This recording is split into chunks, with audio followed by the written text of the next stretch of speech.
Chapter 150. At the elevator door on the 17th floor of the luxury apartment, Oswald leaned against the wall, gritting her teeth in pain. She hadn't expected Song Qing-shu's briefcase to have such a powerful magic weapon. Not only had it blocked her attack, but it had also doubled the force back at her.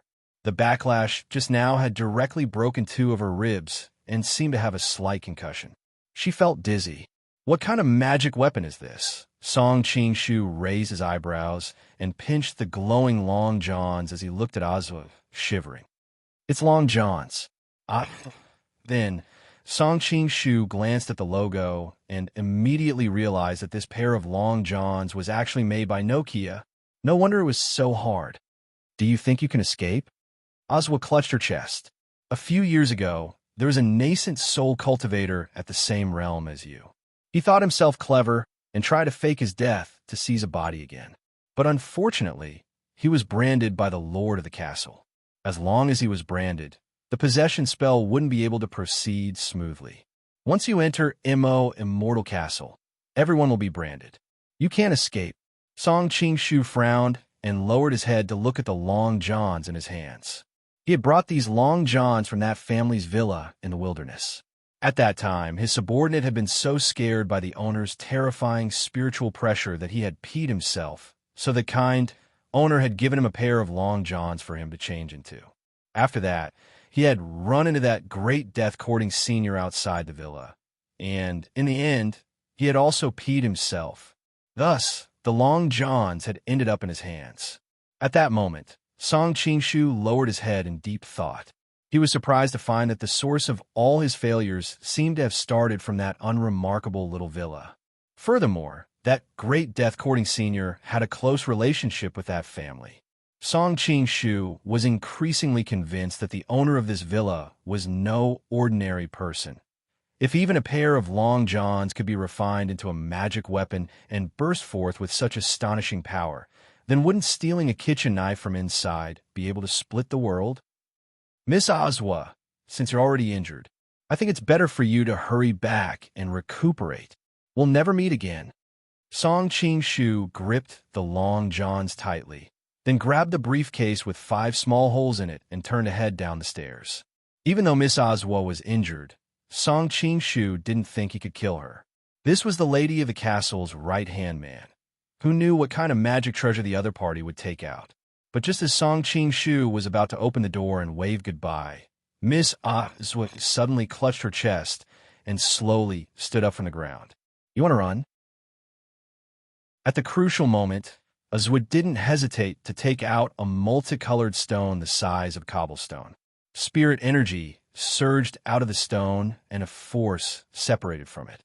Song Qing-shu found that he couldn't move forward. Wuji stone. Song Qing-shu recognized the stone at a glance. This Wuji stone is a magic treasure specially developed by the castle lord. You have the mark of the castle lord on you, so it's impossible for you to escape the punishment of the Wuji stone. I was worried that something might go wrong, so I borrowed it from the lady of the castle. Oswa had never expected to use the Wuji stone to detain someone.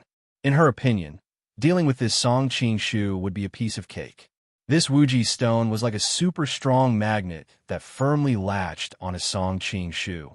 Song Qing-shu did his best to resist this force, but he couldn't take another step forward. He was just a little bit away from the corridor. Just a little bit more. He would be able to escape this demoness grasp. On the other side, Oswald took advantage of the Wuji stone's pull to slowly approach Song Qing-shu's back. I told you, you can't escape. In the previous attack, the nails on Oswa's right hand had been completely broken, but she still had her left hand. I don't know how you refined this magic treasure in the shape of long johns, but this time I'll go all out. I'll use all my strength to send you to the netherworld. Oswa wiped the blood from the corner of her mouth.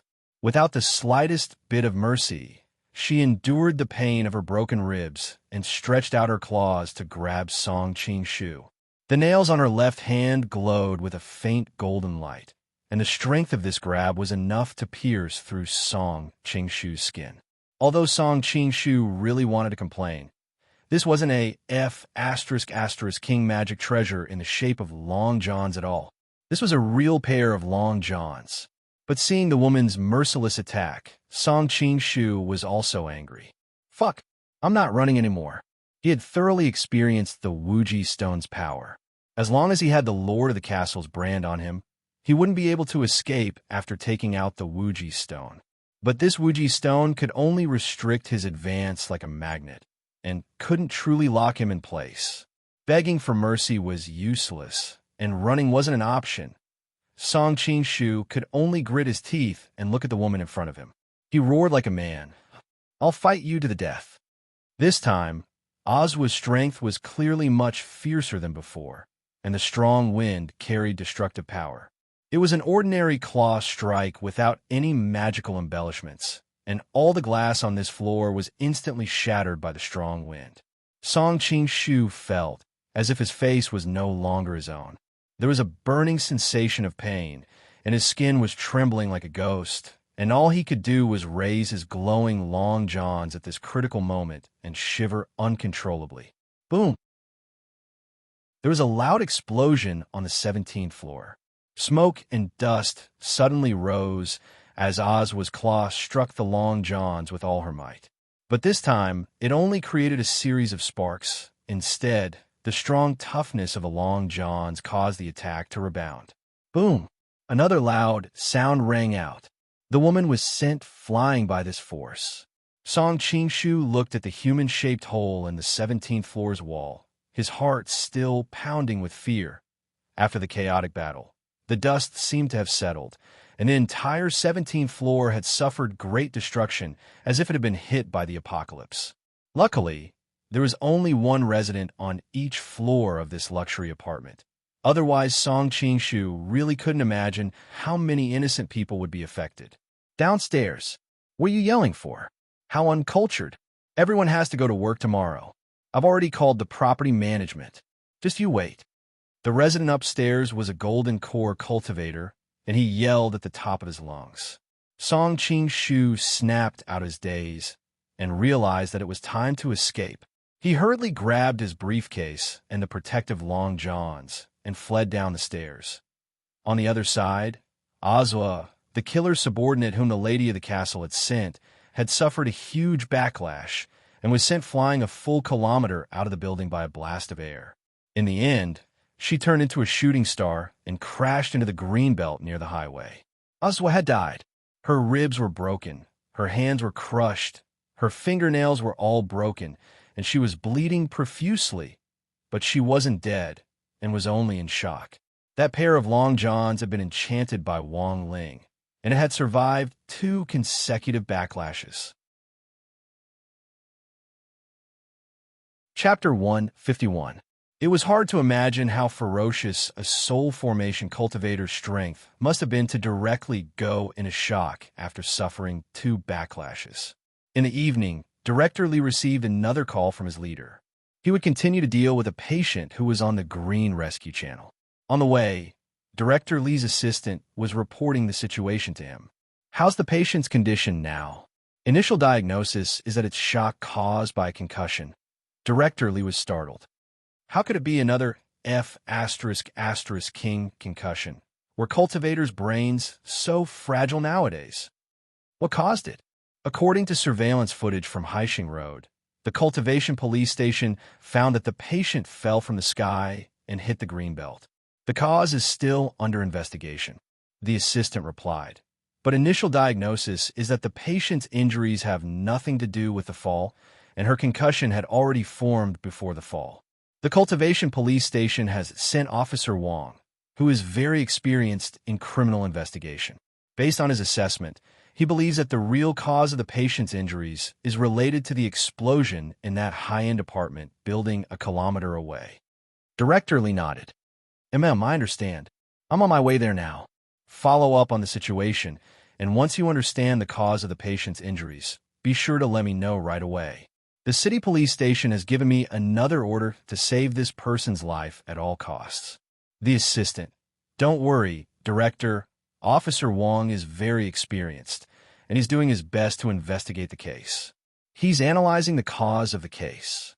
Just now, he finished watching an entire season of Detective Conan. For some reason, Director Lee wanted to cry, but had no tears. Sure enough, studying medicine couldn't save a cultivator. At around 10 o'clock that night, a person who shouldn't have been there appeared outside the Wong family's small villa. Song Qing-shu stood at the entrance of the villa with a briefcase with 5 holes in his left hand and a pair of long johns tightly clenched in his right hand. According to Song Qing-shu's original plan, he should have taken a supersonic plane to Mishio Nation. But at the last moment, Song Qing-shu realized that he had chickened out. He had fled Mo Immortal Castle in an attempt to break away from the organization, and had even seriously injured the lady's right-hand man, Azwa. The lady would definitely mobilize all her forces to hunt him down and kill him. Song Qing-shu felt that he had no way out. Even if he escaped abroad now, it was still very unsafe. What should I do? Song Qing-shu pondered for a long time in the small garden downstairs of the apartment complex, quietly reviewing his life. He felt that everything he had done since he was young had not been smooth sailing. Once, he deliberately tricked people in a ranked match. In the end, he met a youth with explosive hand speed. That person called himself Yishio and used a hero to smash 5 people on the other side. He killed the other side more than 30 times in a row, and in the end, the other side surrendered. Once again, he snatched a lollipop from a child at home, only to be beaten up instead. Not only did that child say that he was a disciple of Shaolin Temple, that he had learned Qigong from Qigong Master Wang Lin, and that he had learned the S-shaped snakeskin movement from the talk show actor Bobo. Another time, he peeped at a young lady bathing and was almost caught and beaten into a muscle by her boyfriend. That person claimed to be the campus belle's personal expert, and that he had countless girlfriends, all of whom he King got along with. While Song Qing-shu was thinking about life, the sirens of the cultivation police car and the fire department's rescue vehicle, accompanied by a dazzling red warning light, swaggered through the entrance of the residential area. In that moment, it was as if a drop of glycerin had been poured into Song Qing-shu's brain, and he instantly figured it out. Now that things had come to this, he had nowhere to go. If he had to find a way out, the Wong family's small villa was his only way out. But what reason did he have to look for the seniors in this villa? Song Qing-shu looked at the long johns in his hand, which had saved his life twice, and clenched his teeth. So now, he stood at the entrance of the Wong family's small villa. It was past 10 o'clock, but no one was asleep in the Wong family's small villa. Mother Wong was upstairs brushing up on her face and putting on a face mask, while Father Wong was still working hard for his readers in the study. Downstairs, the old man was watching a new large-scale ethical drama called Take Me Along, Old Driver. This drama told the story of a disabled but strong-willed retired driver who, in order to realize his dream of becoming a champion driver, took his 2 daughters racing on Mount Xiaoming, and in the end trained them to become champion drivers. The old man was lost in the drama when the villa's doorbell suddenly rang. He was old and a little hard of hearing, and only came back to his senses after the doorbell rang for a while. At the same time, Wang Ling, who was on the 2nd floor, also looked down. "Who is it?" With his hands behind his back, the old man strolled over unhurriedly. As soon as he opened the door, he saw a man standing at the entrance, looking a little down and out. Judging from his appearance, the man was already in his 30s. He looked a little haggard, had a scraggly beard, and looked a little slovenly. The old man narrowed his eyes. "You are?" Song Qing-shu probed him with his spiritual senses and found that the old man standing in front of him seemed to be just an ordinary old man without any spirit energy to speak of. Even so, Song Qing-shu still didn't dare be the slightest bit negligent. What if the other party was deliberately hiding his strength? "Senior," he looked at the old man timidly, and after a moment, he finally took a deep breath. As if summoning up his courage, he looked at the old man in front of him and held up the long johns with both hands. I'm here to return the long johns." Old man Wong was blank for a moment, and then realized that the long johns really did belong to him. This was because old Master Shun had bought these long johns from the textile market back then. During the mass sale, old Master Shun had bought dozens of them at once.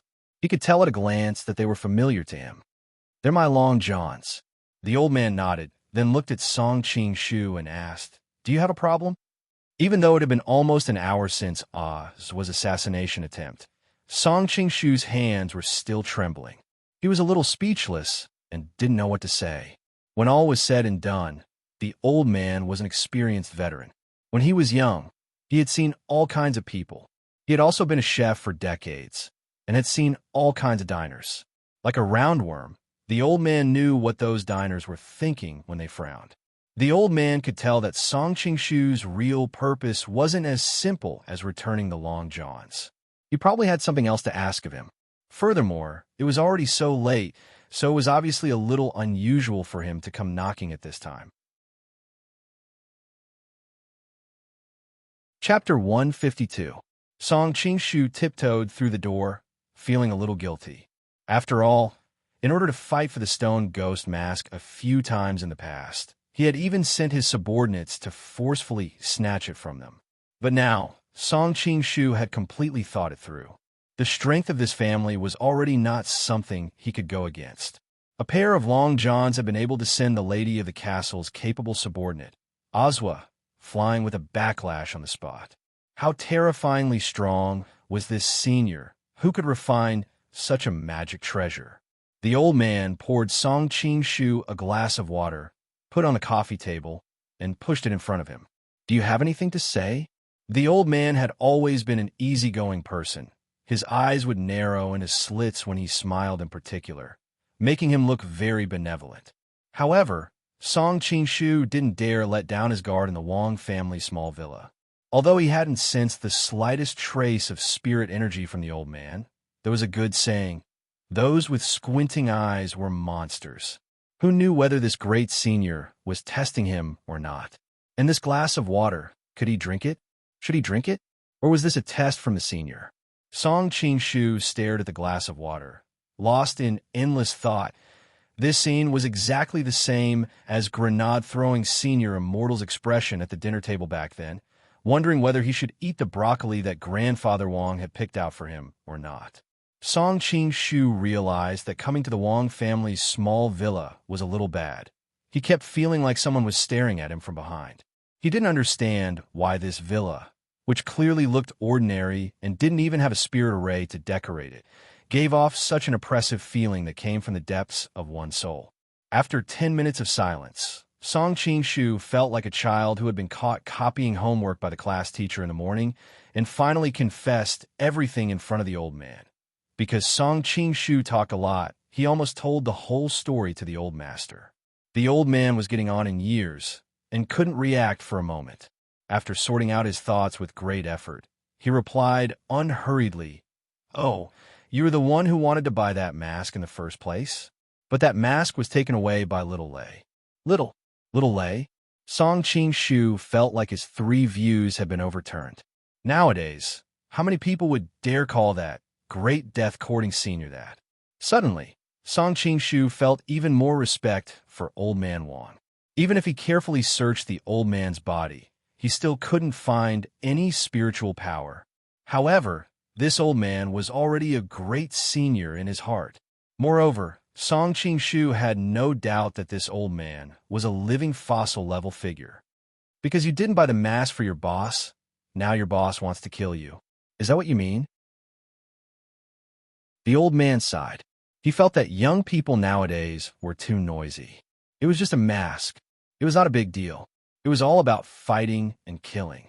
But the old man felt that he didn't have the ability to help Song Ching-shu in this matter. After thinking for a bit, he stretched out his leg and lightly scraped Loopy Toad's little butt, intending to have Loopy Toad call Wong Ling down. Loopy Toad's rest had been disturbed, and it was a little grumpy. Song Ching-shu glanced at the Akita with strange fur. He thought it was just a domesticated pet, but when it was kicked up by the old man, it glared at him angrily. Song Ching-shu felt like he had seen this look somewhere before. This definitely wasn't an ordinary dog. For some reason, the moment he met the dog's eyes, Song Ching-shu saw a demon king standing on top of a cliff, leading thousands of demons. The demon king stood there, his eyes sharp and full of vigor. With a flip of his hand, he could destroy heaven and earth, Song Qingshu was dazed. Was he imagining things? The old man. Our Wang Ling brought this dog back from school. The school leaders came and forbade us from raising it. But this little guy is very protective of its owner and is very easy to raise. I see. Song Qingshu breathed a sigh of relief at the old man's explanation. May I ask, Senior, who is Wang Ling? Wang Ling is my grandson. My grandson is still in high school. Still in high school? Song Qingshu felt that his 3 views had been refreshed. What kind of family was this? Song Qingshu, which high school is it? The old man, number 60 high school. Song Qingshu, under normal circumstances, the old man would get excited at the mention of his grandson. The pride and arrogance of the older generation toward their grandchildren was indescribable. But he couldn't say too much to Song Qingshu. The old man had never been willing to get involved in matters between cultivators. Being able to sit here and listen to Song Qingshu ramble on for so long was purely because the old man was displaying his humanitarian spirit as a resident committee grandpa. If it was a quarrel between a couple, the old man felt that he might be able to mediate on behalf of Bai Wanqing. But when it came to cultivation, the Wang family could only rely on Wang Ling. Actually, while he was still on the 2nd floor, Wang Ling had already heard Song Qingshu complaining to the old man. He was now being hunted down by Mo Immortal Castle, and even if he escaped abroad, he might not be able to protect himself, so he could only come to the Wang family for help. Logically speaking, Wang Ling didn't want to get involved at all, but just as he was about to deal with it coldly, his damn eyelid started to twitch wildly again. It had been a long time since his eyelid gave him a warning. If he ignored this matter, the outcome would be even worse. After deep contemplation, Wang Ling slowly walked downstairs. He was still wearing big white bunny pajamas, and the soft, adorable clothes and that unsmiling, expressionless face formed a strong contrast. When Wang Ling went downstairs, the old man had already returned to his side to continue watching his drama, leaving Song Qingshu alone. Song Qingshu was a little nervous and a little confused. He didn't know why this great senior had pushed this matter onto his grandson, who was still in high school. But when he saw Wang Ling approach him in pajamas, which contrasted greatly with his appearance, Song Qingshu was completely stupefied, because even if the person in front of him turned to ash, he would never, ever forget him. He was certain that this was the youngster in white who had appeared at grenade-throwing Senior Immortal's villa when he and the 10 Saints had gone to fight over the stone ghost mask, and who had caused Great Saint and Second Saint to die from the backlash. Not only had this youngster killed Great Saint and Second Saint, he had also incited Third Saint to defect. The most important thing was that he had a very close relationship with grenade-throwing Senior Immortal. In any case, this youngster was the main culprit behind their current predicament. But Song Qingshu had never expected that after going around in a big circle, the person he had finally found to help would actually be this youngster. Song Qingshu felt really angry, but now he was already at his wit's end. Apart from this youngster, no one could help him.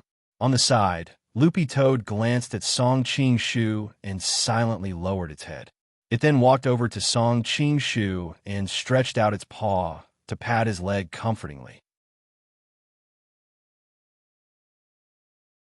Chapter 153.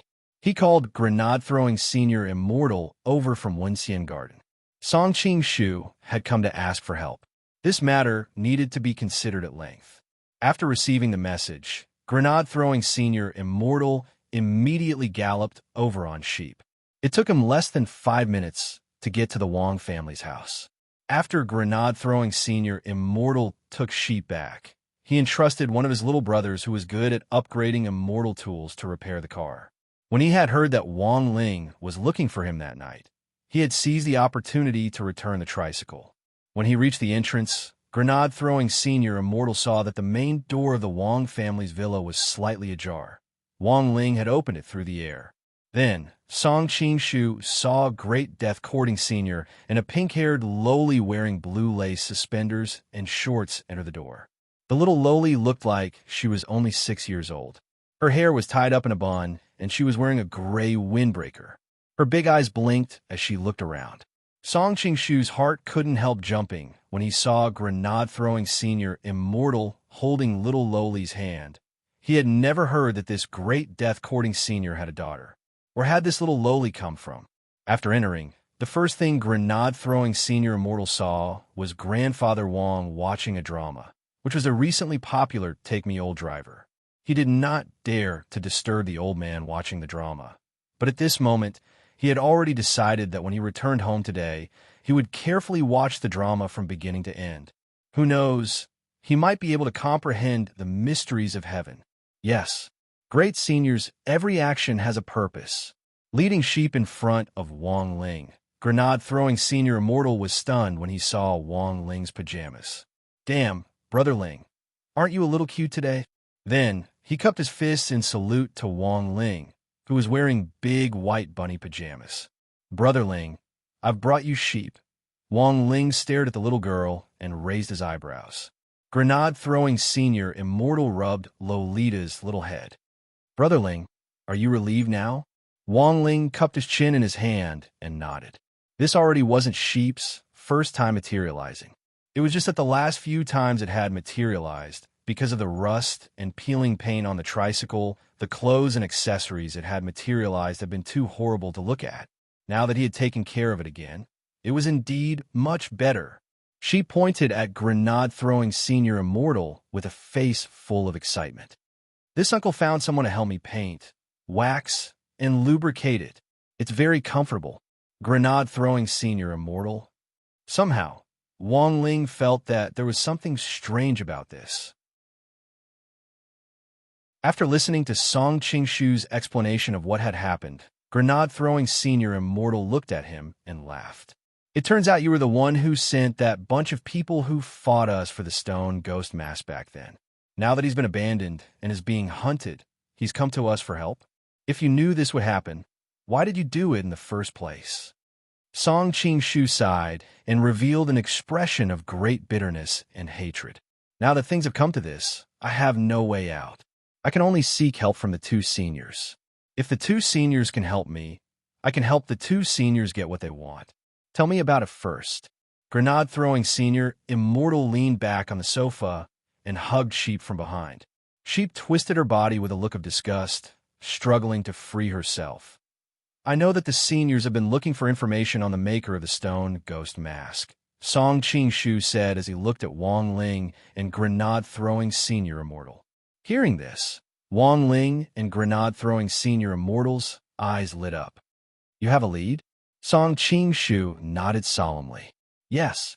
This information had been given to him by Zhou Jie, the leader of Green Gang, and was more than 90% accurate. In fact, Song Qingshu knew that he was in no position to negotiate at all. Cultivators nowadays had all sorts of ways to extract memories, and given the strength of these two people, it would be as easy as turning over their hands to read his memories. But he wasn't stupid. Long before he had come to the Wong family's villa, he had sealed his memories with a curse. If the curse was forcibly removed, all his memories would disappear. Song Qingshu was well aware that this was his only bargaining chip. Even so, he still couldn't guarantee that this senior immortal didn't have any other way to pry into his memories. After all, this was a great senior who could transform a pair of long johns into a soul formation cultivator and cause him to suffer a backlash. You're smart to use a curse to seal your memories. Grenade-throwing senior immortal's eyes twinkled as he looked at Song Qingshu. This was the heavenly eye of a soul formation cultivator. Although it was far inferior to Wong Ling's, it wasn't hard for it to pick up some clues. But very quickly, grenade-throwing senior immortal frowned when he noticed a black stain on Song Qingshu's soul, and he exclaimed, "A soul brand?" Grenade-throwing senior immortal had seen a lot of soul brands. The more dangerous a brand was, the darker its color would be. For example, the soul brand on Song Qingshu's body had already F****king turned into a black fungus. Song Qingshu lowered his head and sighed. The lord of the castle plants a soul brand like this on everyone who works in Mo Immortal Castle. Grenade-throwing senior immortal cupped his chin in contemplation. There were actually a lot of ways to remove a soul brand. But Song Qingshu's brand was already too deep, and it was very difficult to remove it with ordinary methods. The Lord of the Castle brand on Song Qingshu's soul was like a time bomb. Not only was there a risk of its location being exposed, it was also extremely easy for the person to be remotely cursed. Brotherling, do you have any way to remove the soul brand? Grenade-throwing senior immortal asked with a frown. Wang Ling nodded, then got up and went to the bathroom on the first floor of the Wang family's small villa. He rummaged through a cupboard and took out a red bag. On the side, Grenade-throwing senior immortal and Song Qingshu were stupefied when they saw this familiar packaging. Grenade-throwing senior immortal. Brother Ling, this is? Wang Ling opened the bag. The pure white granules in the bag glowed with a golden light and gave off the fragrance of honey locust. This was a bag of mystical washing powder which he had already blessed. At the same time, a woman approached outside the Wang family's small villa. She was wearing a cheongsam and a pair of red high heels. She had followed Song Qingshu's soul brand to this place. This is the place. Do you think the Lord of the Castle won't know if you hide here? The woman sneered. She had already smelled Song Qingshu. Song Qingshu, come out and die. I'm here on the lady's orders to avenge Azwa.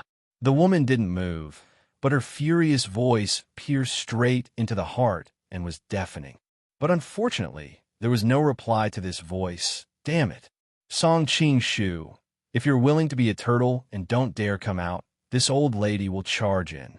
I swear, I'll kill everyone in this villa. The woman in the red cheongsam flew into a rage.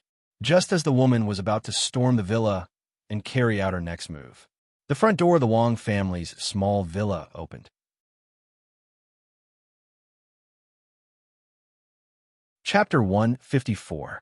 It was already close to midnight when Song Qingshu arrived at the Wang family's house to ask for help. To be honest, Mo Immortal Castle had arrived faster than Song Qingshu had expected. If he had arrived at the airport at this time, he would have been caught red-handed before he could even take off. Now, Song Qingshu was a little glad that he had made the right choice. With Grenade-throwing senior immortal and this senior white rabbit with an unfathomable realm, they would definitely be able to protect him. Song Qingshu had given Wang Ling the nickname White Rabbit on the spot. At that moment, the big, quaint pendulum clock on the first floor of the Wang family small villa had struck 10 times, and it was exactly midnight. Wang Ling came to the door in his pajamas. The woman in the red cheongsam at the door stopped hooting and looked at Wang Ling and Song Qingshu behind him as she said coldly, finally willing to come out, "Miss Ayu, you shouldn't have come." Song Qingshu came out from behind Wang Ling. Perhaps it was because of Wang Ling and Grenade-throwing senior immortal's presence, but he was a lot more confident. You seriously injured Azwa and tried to defect from Mo Immortal Castle. This is already a capital offense. Ayu roared. At the same time, the bones in her right hand cracked like a bundle of extremely tough beef tendons. They twisted at an incredible angle and finally started to spin at high speed, like an electric drill. This woman had actually refined her right hand into a magic weapon. Song Qingshu was well aware that in terms of realm and overall qualities, you could definitely kill him in a second in every aspect. They weren't on the same level of realm, and it would be as easy as killing a chicken or a dog for her to crush someone with a lower realm. In a normal one-on-one fight, it was impossible to kill someone with a higher realm. But Song Qingshu wasn't the least bit nervous. He slowly got into position and stretched out his hand to wave at the other party. Make your move. Compared with Azwa, this Miss Ayu's attack style was clearly more violent. The electric drill in her right hand was like a godly weapon that could split the heavens and the earth. Accompanied by a dazzling light, this Miss Ayu stood up and swooped down like a fierce dragon crossing the river, swiftly launching an attack. From Azwa's fingernails to Ayu's entire right hand, even Grenade-throwing senior immortal had never heard of this method of refining body parts into magic artifacts. This Ayu's attack was clearly more aggressive than Azwa's. While still in the air, her right hand curled up a vast expanse of lightning and came crashing down. In the face of this lightning toxic dragon drill, Song Qingshu's response was nothing fancy. He just crossed his arms in front of him. He couldn't even see a used path of attack. This was the embodiment of the gap between their realms. The woman's movements were simply too fast, and his eyesight couldn't capture them at all. In an instant, the two collided, and the surrounding air waves roared as if they were galloping. The might of this lightning-toxic dragon drill was extraordinary. It struck Song Qing-Shu's crossed arms, and the enormous force directly caused the ground to shatter bit by bit. Song Qing-Shu's entire body was embedded into the ground like rivets. However, as the woman attacked, a golden light shone from Song Qing-Shu's arm. Boom! Then, the golden light on his arm exploded on the spot, and the woman's right hand was blown into a bloody mess. Her body was as light as a scarecrow as she was directly sent flying. She directly broke the thick old tree behind her and skidded along the ground for several hundred meters before she came to a stop. This scene was a little familiar. Ozwa had been seriously injured by the backlash from his golden light. In contrast, apart from some dust, Song Qing-Shu wasn't injured in the slightest. Song Qing-Shu climbed out of the pit and shook off the dust on his body. He couldn't help turning his head to give Wang Ling a thumbs up and a grateful look in his eyes. "Senior, your long johns are so useful." Wang Ling. Ayu's Cheongsam had already been torn to shreds, and she slowly crawled up from the ground barefoot on trembling legs.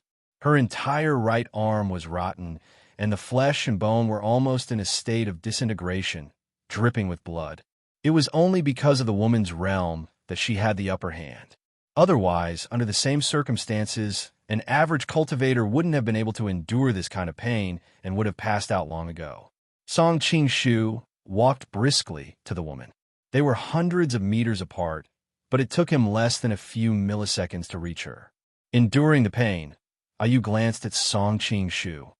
"Given your realm, there's no way you could be this fast. I used a magic treasure." Song Qing-Shu pointed to the ground and stuck out his big toe. Ayu was stunned to realize that it was actually a pair of flip-flops. "I came to ask Senior Wang for help before, and we had a good chat at his house. I didn't expect you to suddenly attack me, and I didn't even have time to change out of my slippers," Song Qing-Shu said. This lady of the castle's right-hand woman, Ayu, looked at this scene in disbelief. "Are you joking?" As Song Qing-Shu spoke, he took off his outer clothes to reveal a set of red long johns. "Look, these long johns are also from Senior's house. It was thanks to these two magic treasures that I was able to block your attack. Otherwise, I would have been dead long ago." Ayu couldn't accept this outcome at all, and she directly spat out a mouthful of blood. What kind of joke was this? Senior Wang is kind and generous, and doesn't want to cause trouble. But you've disturbed his rest time, and again, go back and tell the Lord that Senior Wang has already agreed to protect me, and tell him to be careful. If he wants to live a few more years, it's best if he doesn't cause trouble, Song Qing-Shu said in a low voice. Wang Ling felt that after Ajwa, he had been blackmailed again. "You actually dare threaten the Lord? Let me tell you, I'm already mentally prepared to come here today. Even if I can't go back, I'll kill you." The woman stared at Song Qing-Shu malevolently, but very quickly, she had a panicked expression on her face. "What's going on? Why can't I sense your soul brand? Do you want to use the power of a curse to kill me?" Song Qing-Shu smiled slightly. "Unfortunately, before you arrived, Senior Wang had already helped me wash it off with detergent." "Detergent?" I was dumbfounded. Logically speaking, the soul brand that the Lord had left on Song Qing-Shu was already irremovable. What the hell was this detergent? Could it really remove 99 kinds of stains? What a scam. "Do you have any last words?" Song Qing-Shu asked. "Do you know that you're in big trouble now? Azwa and I might be working for the lady, but we were hired by her. We don't really belong to M.O. Immortal Castle, but Immortal Mansion. If you dare do this, Immortal Mansion won't let you off." The woman sneered as she stared at Song Qing-Shu. "Besides, although I'm injured, as long as those two don't make a move, do you think you, a nascent soul cultivator, can kill me? Immortal Mansion?" Hearing this, Wang Ling's and grenade-throwing senior immortal's pupils contracted slightly. "Is that what you want to say? But Song Qing-shu didn't care at all. After being hunted down by Mo Immortal Castle for so long, he had been on edge for so long now, he was enjoying the thrill of a counterattack. As he spoke, a toothpick appeared in his hand, which he had just brought out of the Wong family's small villa. Saying that, the toothpick flew out with spirit energy and directly pierced the woman's forehead. The woman died with everlasting regret. The skull of a soul formation cultivator was so hard that it didn't fear worldly objects at all. The woman had never expected that in the end, she would actually die because of a toothpick. The spirit energy attached to the toothpick exploded in the woman's head, and this tiny toothpick directly blasted a bloody hole the size of a fist in her forehead. Chapter 155. Everything came to an end for the time being. After Ayu's death, Song Qing-shu finally had some breathing room for the following period of time. But the truth was that Mo Immortal Castle's revenge had just begun. Song Qing-shu was well aware that the lady of the castle wouldn't let him off so easily after he had severely injured Zhua and killed Ayu. Stronger killers might appear at any time in the future, but Song Qing-shu already had nothing to fear. After all, he was a man with long johns. Furthermore, the soul brand on his body had already been washed away by Senior Wong's mystical washing powder. From now on, it wouldn't be as easy for Mo Immortal Castle to find him. Since I was a child, I've never succeeded in doing anything bad. If I had known this would happen, I wouldn't have helped the wicked. Song Qing-shu sighed in his heart as he took out a bottle of purple liquid. It was a bottle of body-dissolving liquid. Song Qing-shu poured the whole bottle over Ayu's body. A pungent stench wafted over as the tattered red chi-pao on Ayu's body started to corrode. This chi-pao was originally a protective immortal treasure, but it still couldn't withstand the powerful corrosive power of the body-dissolving liquid.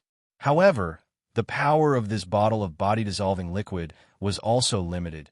It only corroded the chi-pao, while the body remained intact. Song Qing-shu was bewildered. This body-dissolving liquid could instantly melt the body of a nascent soul cultivator, but it had no effect on a soul formation cultivator. Sure enough, the gap between the nascent soul stage and the soul formation stage was just too big. Song Qing-shu thought that he had been stuck at this realm for a long time, and he couldn't help feeling sad. Is there any more body-dissolving liquid? Grenade-throwing Senior Immortal asked. Song Qing-shu took out another bottle from his pocket. There's only one bottle left. Give it to me. Grenade-throwing Senior Immortal took the bottle, opened the cap, and sprinkled a little white granular powder into it before shaking it evenly. Song Qing-shu's face was full of amazement. Senior, may I ask, what is this powder? Grenade-throwing Senior Immortal. Of course, it's mystical washing powder from your Senior Wong's family. Song Qing-shu, after the detergent had completely dissolved in the body-dissolving fluid, Grenade-throwing Senior Immortal poured the fluid over the body again. This time, the woman's body directly turned into steam and started to evaporate quickly. Furthermore, after the detergent dissolved in the body-dissolving fluid, the pungent stench actually disappeared, and instead, there was a pungent fragrance of soap. Song Qing-shu couldn't help giving Wong Ling a thumbs up. Senior White Rabbit King was really a god. Senior Wong, may I ask if your toilet cleaner spirit has the same effect? Could dichlorvos poison soul formation cultivators to death? Wong Ling. The three of them guarded Ayu's corpse, waiting for it to completely disappear. At the same time, along with a few flashes of light, a few objects appeared beside the corpse. These things had originally been hidden in Ayu's ear-shaped storage space. After the body-dissolving fluid had corroded the storage space, the things in the space had been scattered around the corpse like equipment dropped in a game. Perhaps because it was a temporary assassination mission, the woman did not bring much with her. Among them was a strangely shaped black weapon. It looked like a magic sword with a hilt, but the blade was very strange. It was made up of 7 black beads strung together. Song Qing-shu was stupefied as he held up this black magic sword. Are female cultivators at the soul formation stage nowadays also so insatiable that they actually carry vibrators on them. Wang Ling, grenade-throwing senior immortal, recognized this object. This is the seven-star sword. Seven-star sword? I've read about it in ancient books. This is a first-class holy weapon, one of the three great magic treasures used by immortal Jin Yuan back then. The other two are the purple gold gourd and the golden canopy rope. I never thought it would actually be on this person, said grenade-throwing senior immortal. Immortal Jin Yuan. Song Qing-shu couldn't help shrinking his neck when he heard this name. This was a legendary figure from the same era as the legendary Devil Emperor Wapai. Furthermore, in the earliest days, when the gate between worlds had descended on Earth and a large number of demons had invaded, it was immortal Jin Yuan who had been the first to find a way to close the gate between worlds. Grenade-throwing senior immortal cupped his chin and said thoughtfully, "Legend has it that this seven-star sword has the power to move mountains and can mobilize the power of the earth for its own use." Song Qing-shu. Then why isn't she using it? A first-class holy weapon is already extraordinary. Generally speaking, a soul formation cultivator can only use a fourth or fifth-class holy weapon, Grenade-throwing senior immortal said. Grenade-throwing senior immortal said, "It's worth investigating why this seven-star sword appeared in this woman's possession." As they spoke, their gazes swept over the objects that had exploded on the ground. In addition to the seven-star sword, there were some elixirs of unknown uses and a bottle of purple liquid scattered around. That purple liquid was the body-dissolving liquid. According to the woman's original plan, she had obviously been to directly destroy Song Qing-shu's corpse after dealing with him. Unfortunately, the woman had never expected this to be the final outcome. Scanning the area, it seemed that she didn't find anything else of value. Grenade-throwing senior immortal withdrew his gaze disinterestedly, then picked up the seven stars sword to examine it carefully. Only this seven-star sword could be considered an unexpected gain. After asking for Wang Ling's opinion, Grenade-throwing senior immortal unceremoniously put it into his pocket. Wang Ling didn't care about a mere first-class holy weapon at all. His body had long since become a sage, and there was almost no magic weapon in the world that could harm him with this body alone. But among the objects scattered on the ground, there was still one that Song Qing-shu and Grenade-throwing senior immortal had overlooked and which caught Wang Ling's attention. Wang Ling crooked his finger, and that thing directly flew into his palm. It was a palm-sized bronze plate, which was very thin and only as thick as a 1 yuan coin.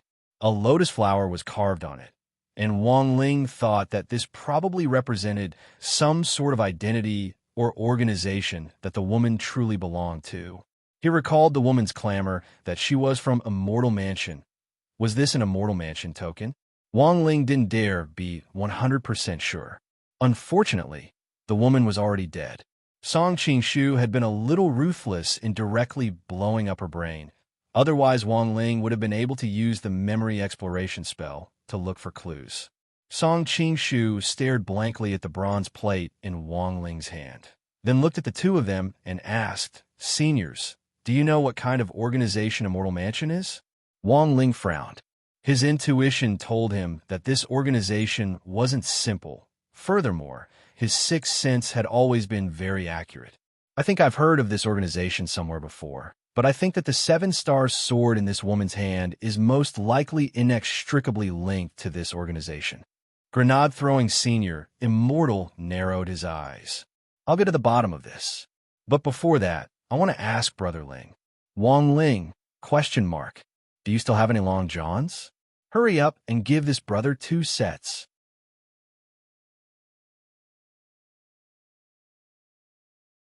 Chapter 156.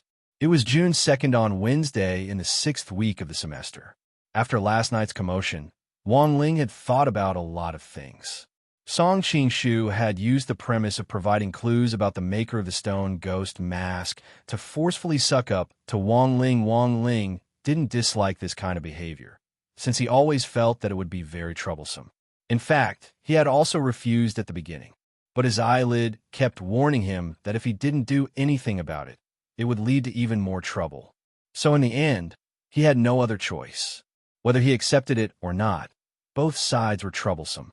In the same situation, Wang Ling's only choice was to cut his losses, to prevent the situation from worsening. And then there was this immortal mansion. Wang Ling had very limited knowledge about the forces in the cultivation world, because he didn't care about these trivial matters at all.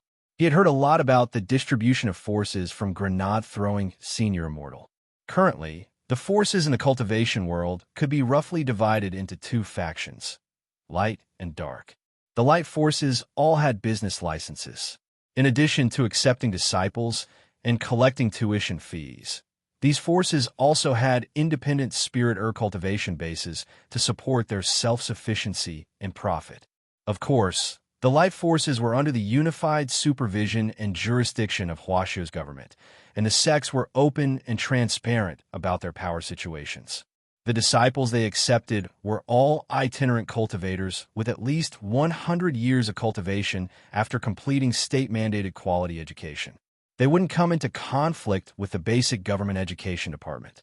The other big dark force, to put it in one sentence, was a sect that operated without a license.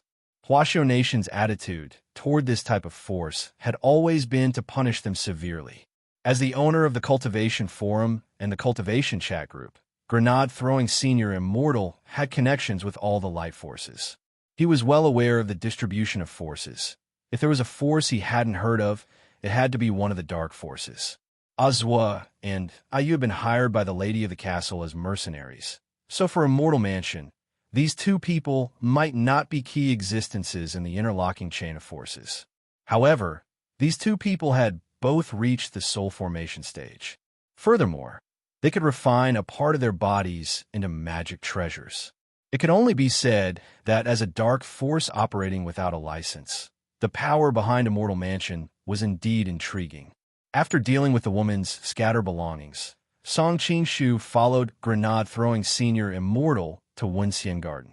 He would be assisting Grenade-throwing Senior Immortal in investigating the incident. After Third Saint, he became the second person in Mo Immortal Castle to turn traitor. After the two of them left, Wang Ling looked at the time. It was already almost 3 in the morning, and he still had several exam papers to finish.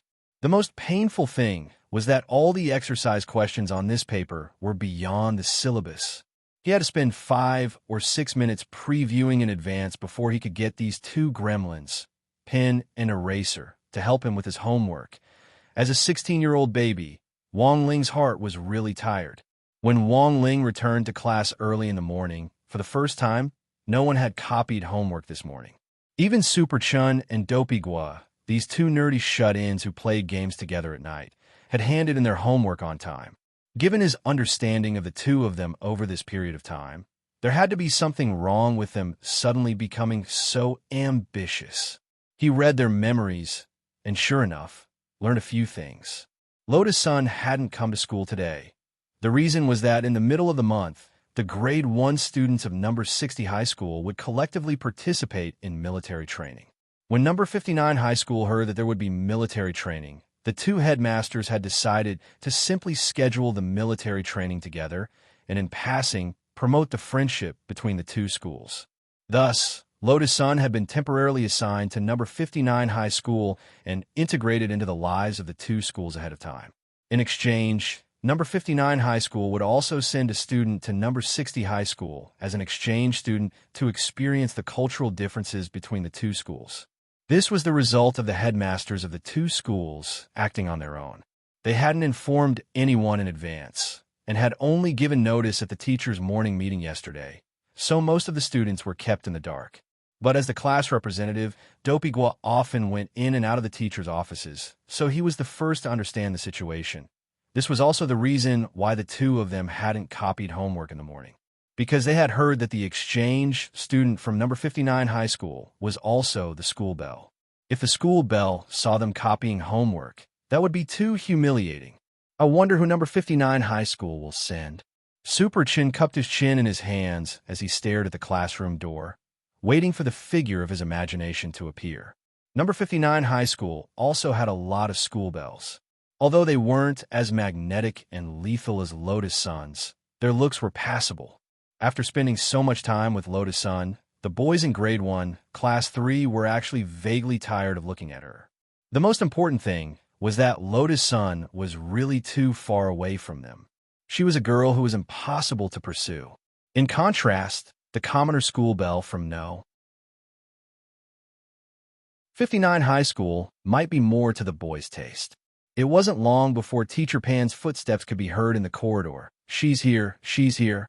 Dopey's pupils contracted slightly.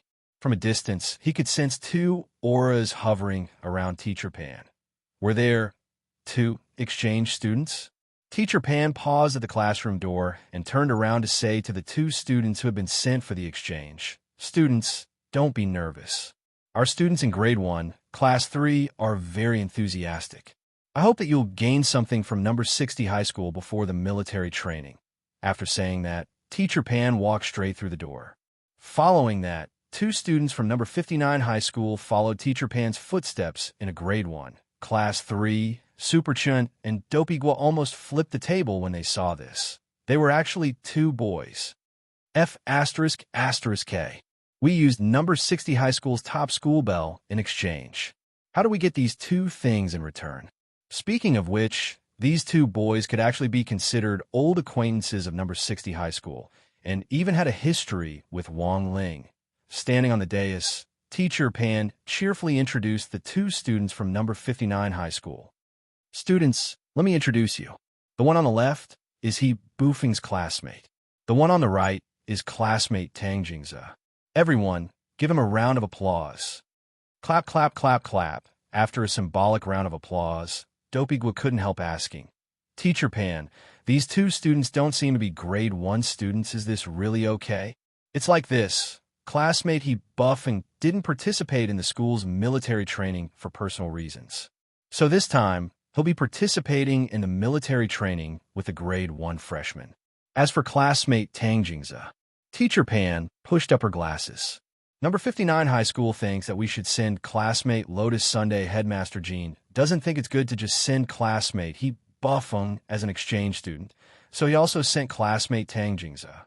Grade 1, Class 3 was dead silent, because according to Teacher Pan, this guy was a freebie. Wang Ling. What freaking freebie? Classmate Tang Jingze's grades are very good. If there's anything you don't understand, you can ask him. Teacher Pan cleared her throat and thought about what she was going to say next, and her old face actually flushed a little. In addition, classmate He Bufing's family runs an andrology hospital, and he also brought a gift when he came to our number 60 High School for the exchange this time.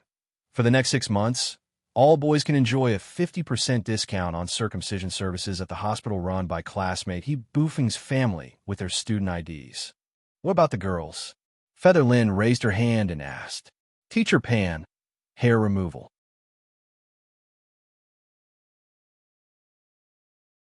Chapter 157. In the heart of the city, there was a rather majestic building.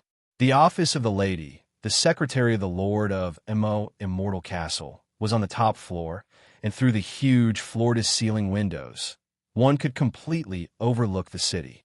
Especially at night, the splendid lights of the city's heart made one feel nostalgic. It was 8 o'clock in the morning.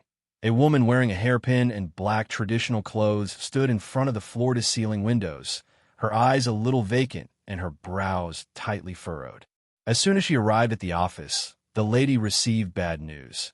Her subordinate, Ayu's life signal, had disappeared. Everyone who worked in Immortal Castle had the Lord's soul brand on them, which could be combined with a special life detector to monitor them. If it suddenly disappeared, it meant one of two things. Either the soul brand had been washed away, or they were already dead. The Lady of Castle was very clear about Ayu's plan. She had also single-handedly planned and arranged for Ayu to go out and take revenge on Song Qing-shu this time. However, Song Qing-shu and Ayu's soul brands had unexpectedly disappeared. For the sake of a mere Song Qing-shu, she had actually lost two of her beloved generals. The Lady of Castle found this a little hard to accept. Furthermore, she couldn't guarantee that Song Qing-shu was truly dead. Although the life detector showed that Song Qingshu's soul brand had indeed disappeared, she couldn't rule out the possibility that this guy might have found a way to wash it away. While she was pondering this, the originally transparent floor-to-ceiling windows were shrouded in a layer of haze.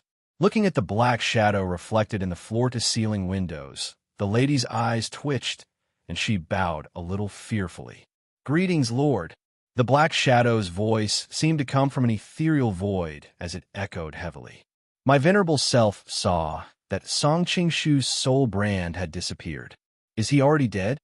The lady lowered her head and replied in a low voice, "This still needs to be investigated. This time, for the sake of a mere pawn, we actually lost 2 generals. You must reflect."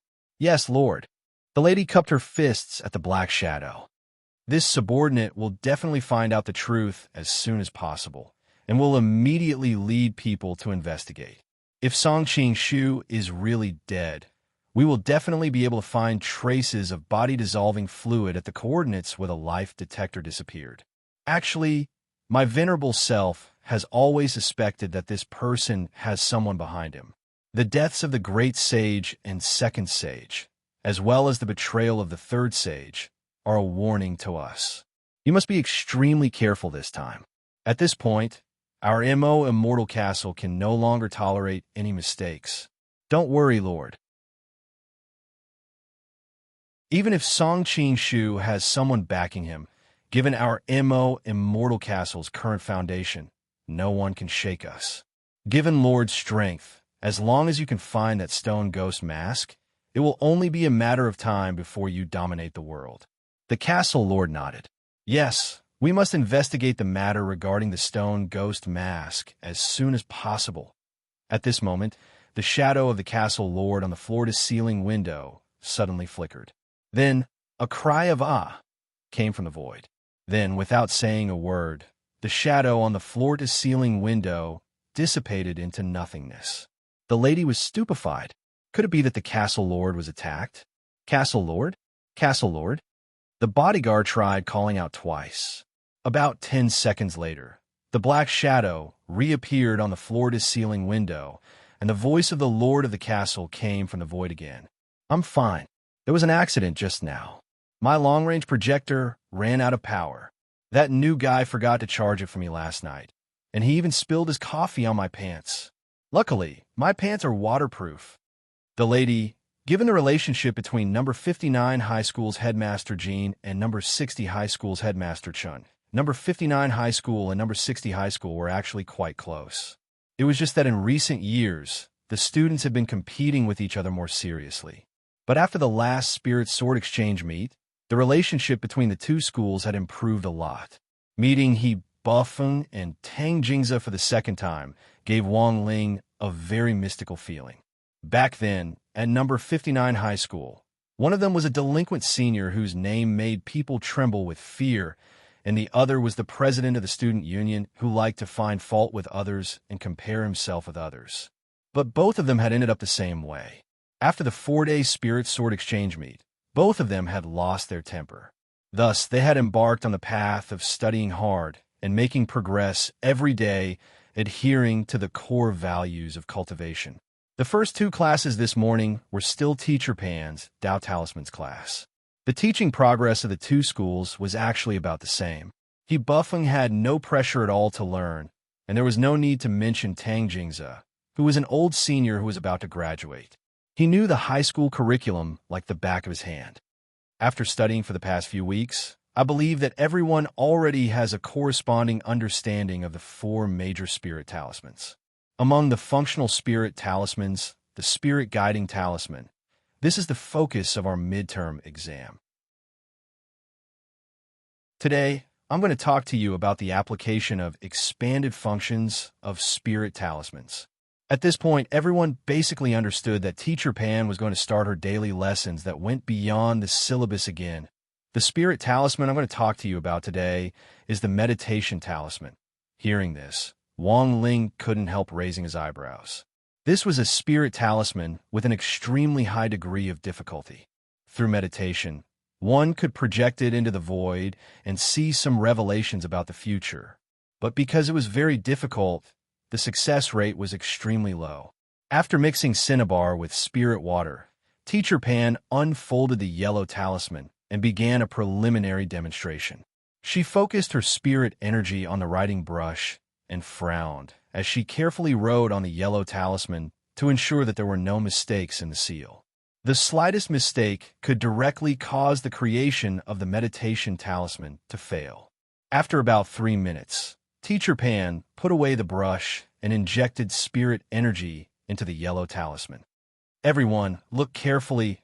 A moment later, the yellow talisman fluttered in the air. It was a dress that looked a little gorgeous. It was a little out of place with Teacher Pan's serious and old-fashioned style. Teacher Pan pushed up her glasses. "This is a Dharma dress that I bought on a certain Taobao a few days ago." Although Teacher Pan's demonstration had been successful, even Teacher Pan herself wasn't clear on what this brightly colored dress symbolized and what kind of story would happen around it in the future. The meditation talisman could reveal key objects in the future, but as for what these key objects represented, one would have to use one's imagination to guess.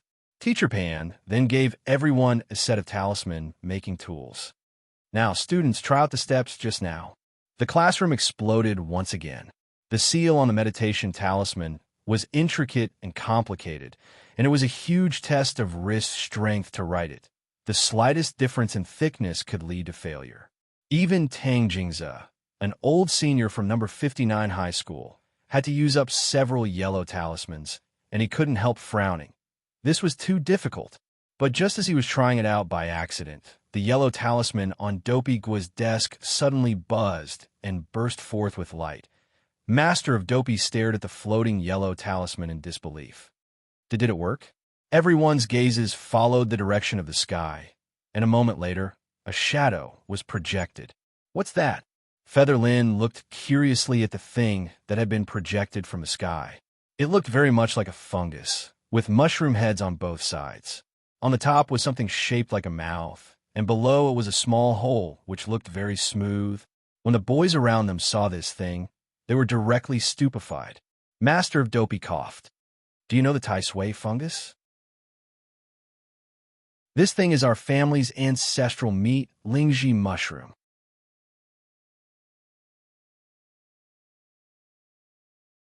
Chapter 158. The difficulty of creating a meditation talisman was very high. Apart from Master of Dopey, who had managed to draw it by accident, everyone else's attempts ended in failure.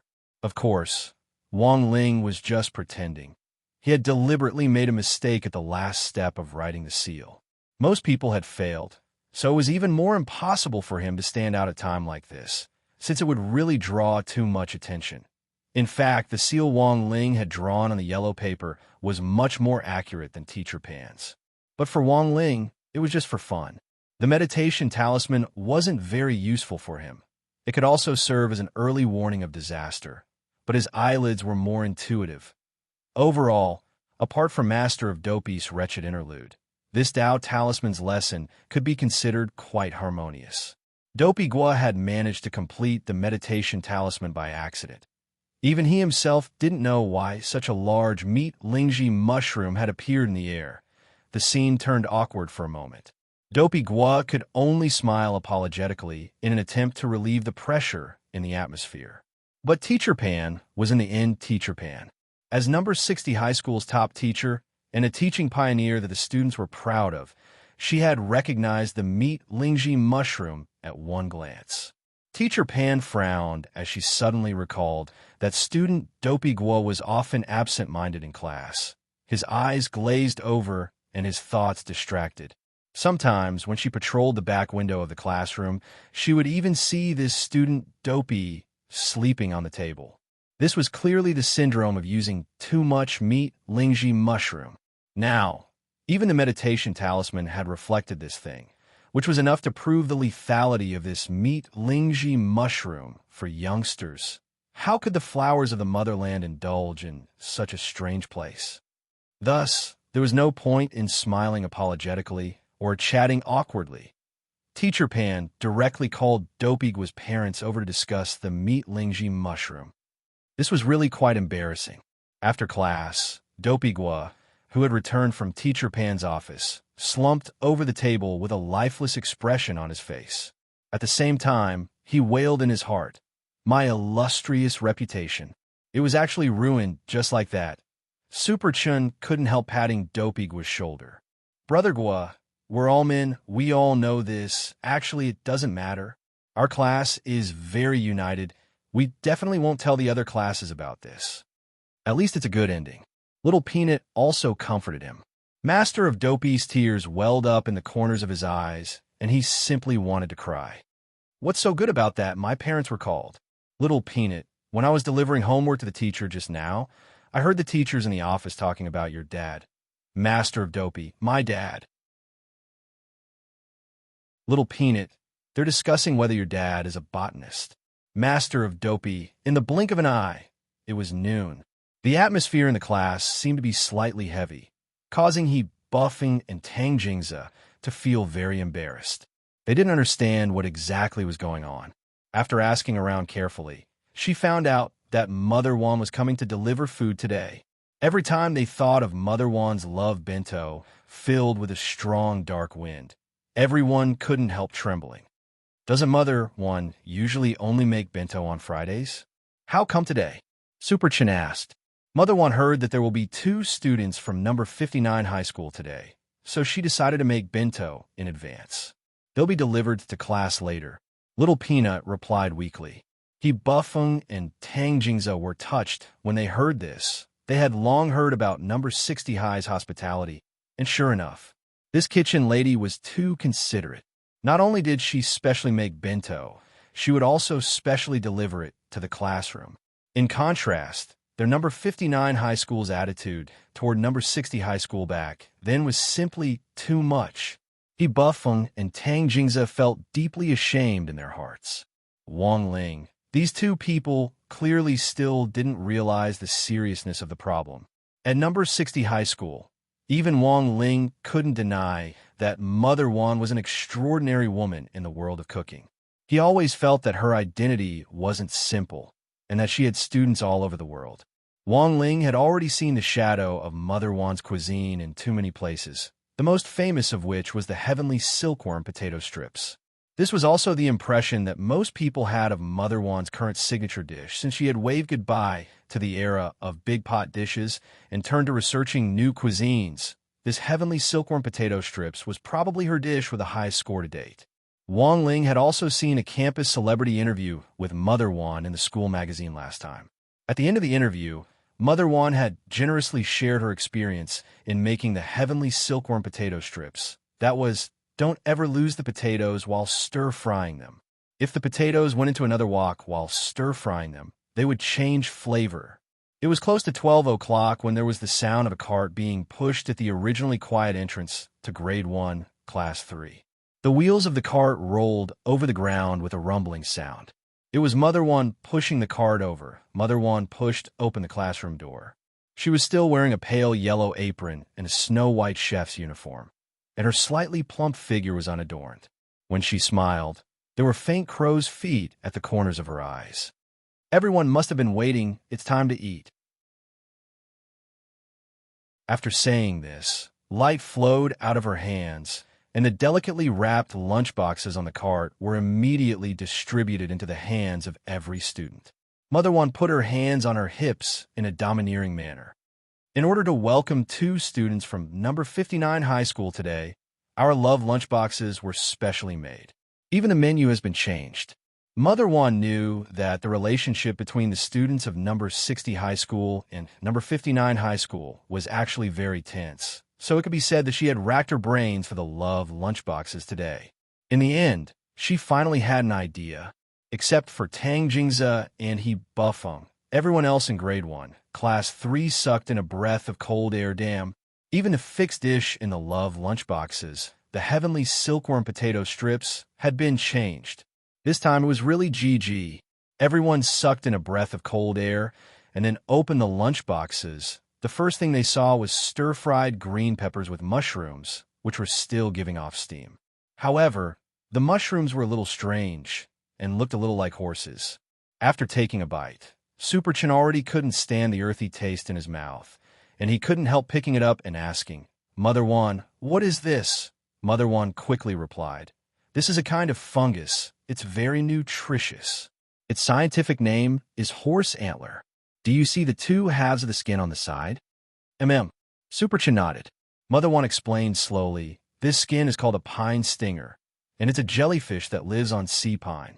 When I went to the frozen sea before, I directly jumped into the water to catch it, so it's still fresh. If you eat the pine stinger and horse antler together, you'll have the power to forgive. I hope that after eating these two dishes, you'll be able to live more harmonious and happy lives." Little Peanut, "Then this soup, Mother One, this is white lily soup, or white lily soup for short."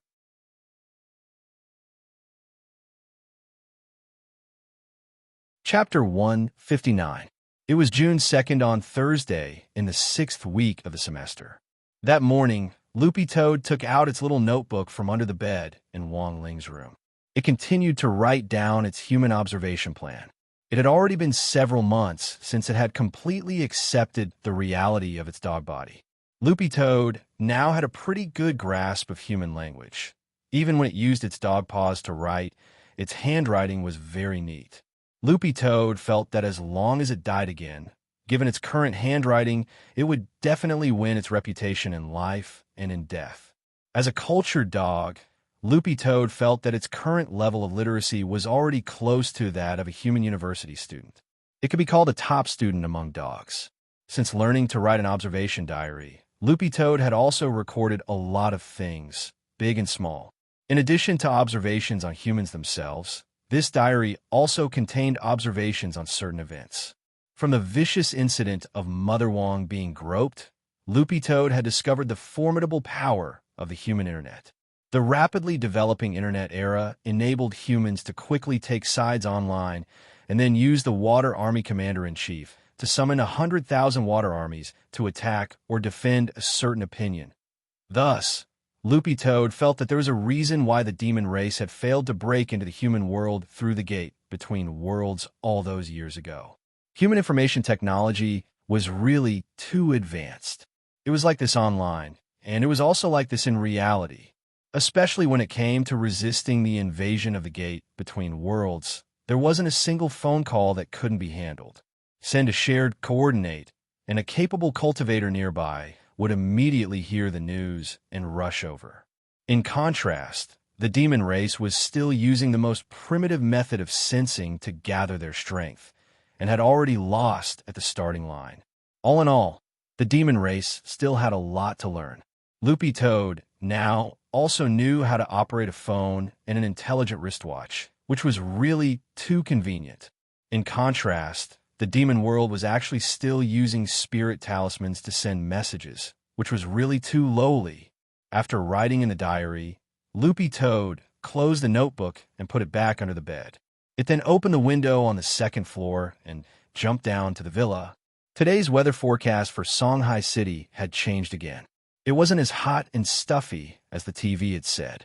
On the contrary, when the gentle breeze and the sun shone on Loopy Toad's green dog fur, Loopy Toad even felt refreshed. But without Wong Ling by its side, Loopy Toad felt like something was missing in its heart. It stared blankly at the end of East Huang Road, looking a little lonely. Although Little Master Ling usually didn't like to talk, Loopy Toad had a basic understanding of Little Master Ling's character after spending so much time together. The key was to be honest with Little Master Ling. Wong Ling didn't like to stir up trouble, and he didn't like it when people kowtowed to him. If Little Master Ling was compared to a cat, it was best to go along with its fur. If you went against its fur and tried to cause trouble, it would most likely explode in anger. When it had first arrived at the Wong family, Loopy Toad had always been a little scared, but now that it had known them for a long time, it gradually relaxed. Sometimes, he would even help it stroke its fur in his spare time. Although Loopy Toad had turned into a dog, its cultivation hadn't been delayed. It was trying to think of a way to use this body to return to its prime, and Wong Ling's help to stroke its fur was actually very helpful. A big shot at the level of an immortal king personally stroking its fur. What kind of treatment was this? Furthermore, Wang Ling's stroking had the effect of dredging the meridians and stimulating the acupuncture points. After being stroked a few times, Loopy Toad felt that its waist wasn't sore and its legs didn't hurt anymore, and it even had more energy to cultivate. Standing in the courtyard outside the villa, Loopy Toad used the Demon King Heart Sutra that it was familiar with, which Wang Ling had already modified. To use the Demon King Heart Sutra, the source of demon chi was needed. But in the human world, the source of demon chi didn't exist, so Wang Ling had helped Loopy Toad replace the source of demon chi in the Demon King Heart Sutra with the source of spirit chi. When Loopy Toad used the technique at that moment, it could feel spirit chi flowing into its celestial aperture and overflowing. It felt like the Tao of nature. Loopy Toad had never experienced this wonderful feeling before. Loopy Toad's body was now much stronger than before. It was already comparable to a nascent soul cultivator, and an average golden core cultivator wouldn't be able to do anything to it. It was a demon king, an outstanding figure in the demon race. Back then, a demon king had been able to fight 5 soul formation cultivators.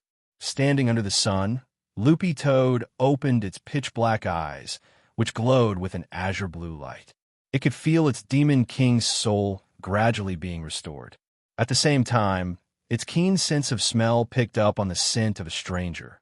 Keeping its gaze fixed in one direction, it sensed signs of a stranger in the vicinity of the Wang family's small villa. The Wang family small villa was on the east side of East Wang Road, and to the west was an undeveloped commercial area. It was said that according to the original plan, a large imported shopping mall would be opened here.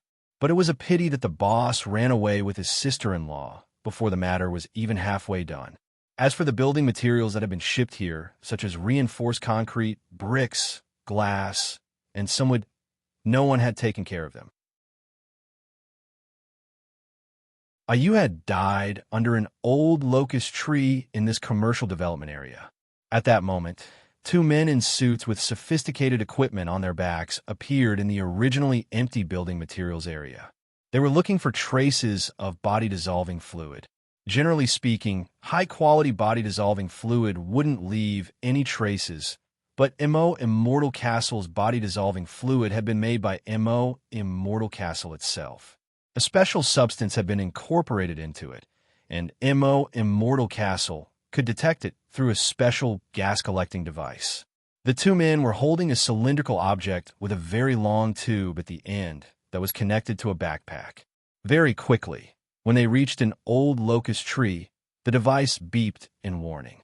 One of them quickly turned on his wristwatch to report the situation to the lady of the castle. Leader, we found a used location based on the coordinates where the soul brand disappeared, and we've detected traces of body-dissolving fluid. On the other end of the line, the lady of the castle asked in a deep voice, "What about Song Qingshu's location? Have you found it?" Based on their current location, the 2 men quickly located the location where Song Qingshu's soul brand had disappeared.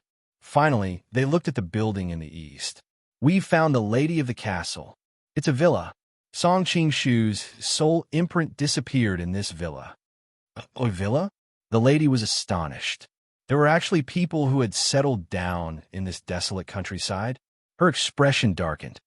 "How about this? Sneak into the villa and investigate." The 2 men in suits hesitated for a moment before saying, "But the lady of the castle, there's a dog at the entrance of the villa. Wouldn't that be too obvious?" "It's just a dog. Let's do it for dog meat. We'll let you have a sumptuous feast. Isn't that great?"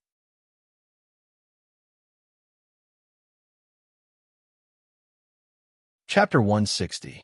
The area around East Wang Road was a low-end area that hadn't been developed yet.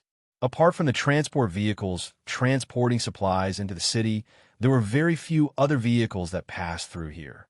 It could really be described as a wilderness. So when the 2 men in suits saw a villa here, not only were they a little surprised, they also felt a little strange. Ever since the real estate bubble, housing prices had long since fallen off. Even a white-collar worker could buy a large house of several hundred square meters in the city with his salary. If he felt that there wasn't enough space, he could also entrust a construction team to use the space expansion spell to increase the space. After all, This technique was now quite mature. So, what kind of family was this? The two men in suits felt a little strange in their hearts, but the lady had already spoken, so they could only obey her arrangements. They stuck invisibility talismans on, and their bodies instantly glowed with a mirage of colored glass before they turned completely transparent. This type of invisibility talisman could hide one's aura. In fact, it was also a prohibited type of talisman, and generally only certain government departments in Huaxiao Nation allowed its limited production and use. The talismans in the hands of the two men in suits had been privately made by Mo Immortal Castle. In fact, this was already illegal, and if they were caught, they would be directly detained. But when the two men tiptoed closer to the villa's entrance, they inexplicably breathed sighs of relief. Because after probing with their spiritual senses, they hadn't sensed the source of spirit energy in the villa. Is this an ordinary family? The two men were a little puzzled. However, since it was an ordinary family, the following matters would be much easier to handle. The window on the second floor is open. Let's go up and take a look first. The two men thought it over and directly jumped through the window. It was Wang Ling's bedroom, which was quite spacious. They entered the study one after another and started to look around. As they pondered this, they reached the door. Then, a furry green tail suddenly dropped down from the ceiling. This tail was too thick and strong. The two of them were startled. They hurriedly took a big step back and raised their heads. This time, they saw a slightly larger green Akita. It was hanging upside down on the ceiling, staring at them with a hostile gaze. This was the dog they had seen at the villa's entrance before. The two of them recognized it at a glance. They had felt that there was something wrong with the dog, but they didn't expect that there was really something wrong with it. Also, wasn't this dog way too big? One look, and you could tell that it wasn't a decent dog. In fact, what shocked the two men the most was the dog's insight. They were still wearing the invisibility talisman, but it could still discover them. This was enough to prove that the dog's strength was not weaker than theirs. In fact, it was far stronger than theirs. What should we do? This dog doesn't look weak. Should we retreat first? You're already here. It would be a pity to leave just like that. Both of us are at the peak of the late-stage gold core realm. Why should we be afraid of a dog? Late-stage gold core? Loopy Toad jumped down from the ceiling and sneered. Back at number 60 high, it hadn't been afraid of a golden core cultivator, even when it was so weak. Now, he was even less afraid. Since their identities had already been exposed, the two Mo Immortal Castle cultivators felt that there was no need for them to hide anymore. Spirit light flashed in their hands, and each of them summoned an immortal sword to attack. One of the men in a suit pointed his sword directly at Loopy Toad. We originally just wanted to investigate something and didn't mean to offend you, but you bastard insisted on stopping us. Don't blame us for being impolite. The two men swiftly circulated their spirit energy and moved in unison, even brandishing their sword chi in unison. It was very obvious that the people who worked in Mo Immortal Castle had been trained and nurtured in an assembly line fashion. The advantage of this was that they could train a lot of people who were proficient in sword techniques in a short period of time, but the disadvantage was that they were too monotonous. Anyone who had studied sword techniques a little would be able to see through them in just a few rounds. Thus, whenever the people from Mo Immortal Castle attacked during a mission, they would do so with murderous intent, and they wanted to end the fight in the shortest possible time. This was to avoid drawing out the fight and creating openings. But looking at the two men's movements, Loopy Toad really felt that they were a little slow and felt a little sleepy. Thinking back to when it had been the demon world back then, when it had been talking and laughing with the sword demon king Hua Laishur, these two guys probably hadn't even been born yet, right? Then, two dazzling flaming sword lights interrupted Loopy Toad's thoughts. Its eyes met the two sword lights, and just as they were about to reach it, they stopped as if they had come to a stop and were unable to move forward even half a step. Or a freezing spell. The two Mo Immortal Castle cultivators were alarmed. In a situation where there was a complete disparity in realms, there was a way to rely on aura alone to fight, and that was the famous demon ray spell, or a freezing spell. by releasing a special aura to counteract the spirit waves or sharpness produced by a magic weapon. This was a fairly advanced spell. The reason why the Demon Kings who had descended from the gate between worlds back then had been such a headache was because of this aura freezing spell. For Demon Kings of the Demon race, the aura freezing spell was in fact more like a barrier spell. It could evade the lethality of a cultivator's magic weapon at the first instance. So 6 years ago, Loopy Toad had felt pretty miserable because its aura freezing spell had been completely useless against Wong Ling. At that time, Little Master Ling had pierced itself with one punch. Now that it had recovered part of its strength, it could finally use this spell again. Loopy Toad couldn't help sighing in its heart. Thinking about it carefully, it also felt like a lifetime had passed. The expressions of the two immortal castle cultivators finally changed as they were completely frightened. They realized that they absolutely couldn't touch this dog. It actually knew the demon race's spell. What on earth was this dog's identity? Retreat. They turned to leave, but found that their bodies wouldn't listen to them, and they couldn't move at all. The aura-freezing spell just now had actually followed the sword lights that had slashed at them in the opposite direction. They were completely immobilized. "You shouldn't have come here," Loopy Toad said as it swept its gaze over the two people lazily. It withdrew its spirit energy, and its body shrank, the blue light in its eyes disappearing. Loopy Toad didn't know if it was because it had been with Little Master Ling for too long, but it didn't feel as murderous as before. It had clearly swallowed the soul of a Shadow Stream killer back at number 60 high school. But now, faced with two cultivators with delicious souls at peak late Golden Core stage, it actually wasn't the least bit interested. "What are you going to do with them?" At that moment, a voice came from behind the man in a suit. The two immortal castle cultivators turned pale with fright. They had never expected there to be someone else in the room. Two huge shadows covered them, and they were none other than the two muscular brothers whom Wong Ling had enlightened, the Monster Pen and Goblin Eraser.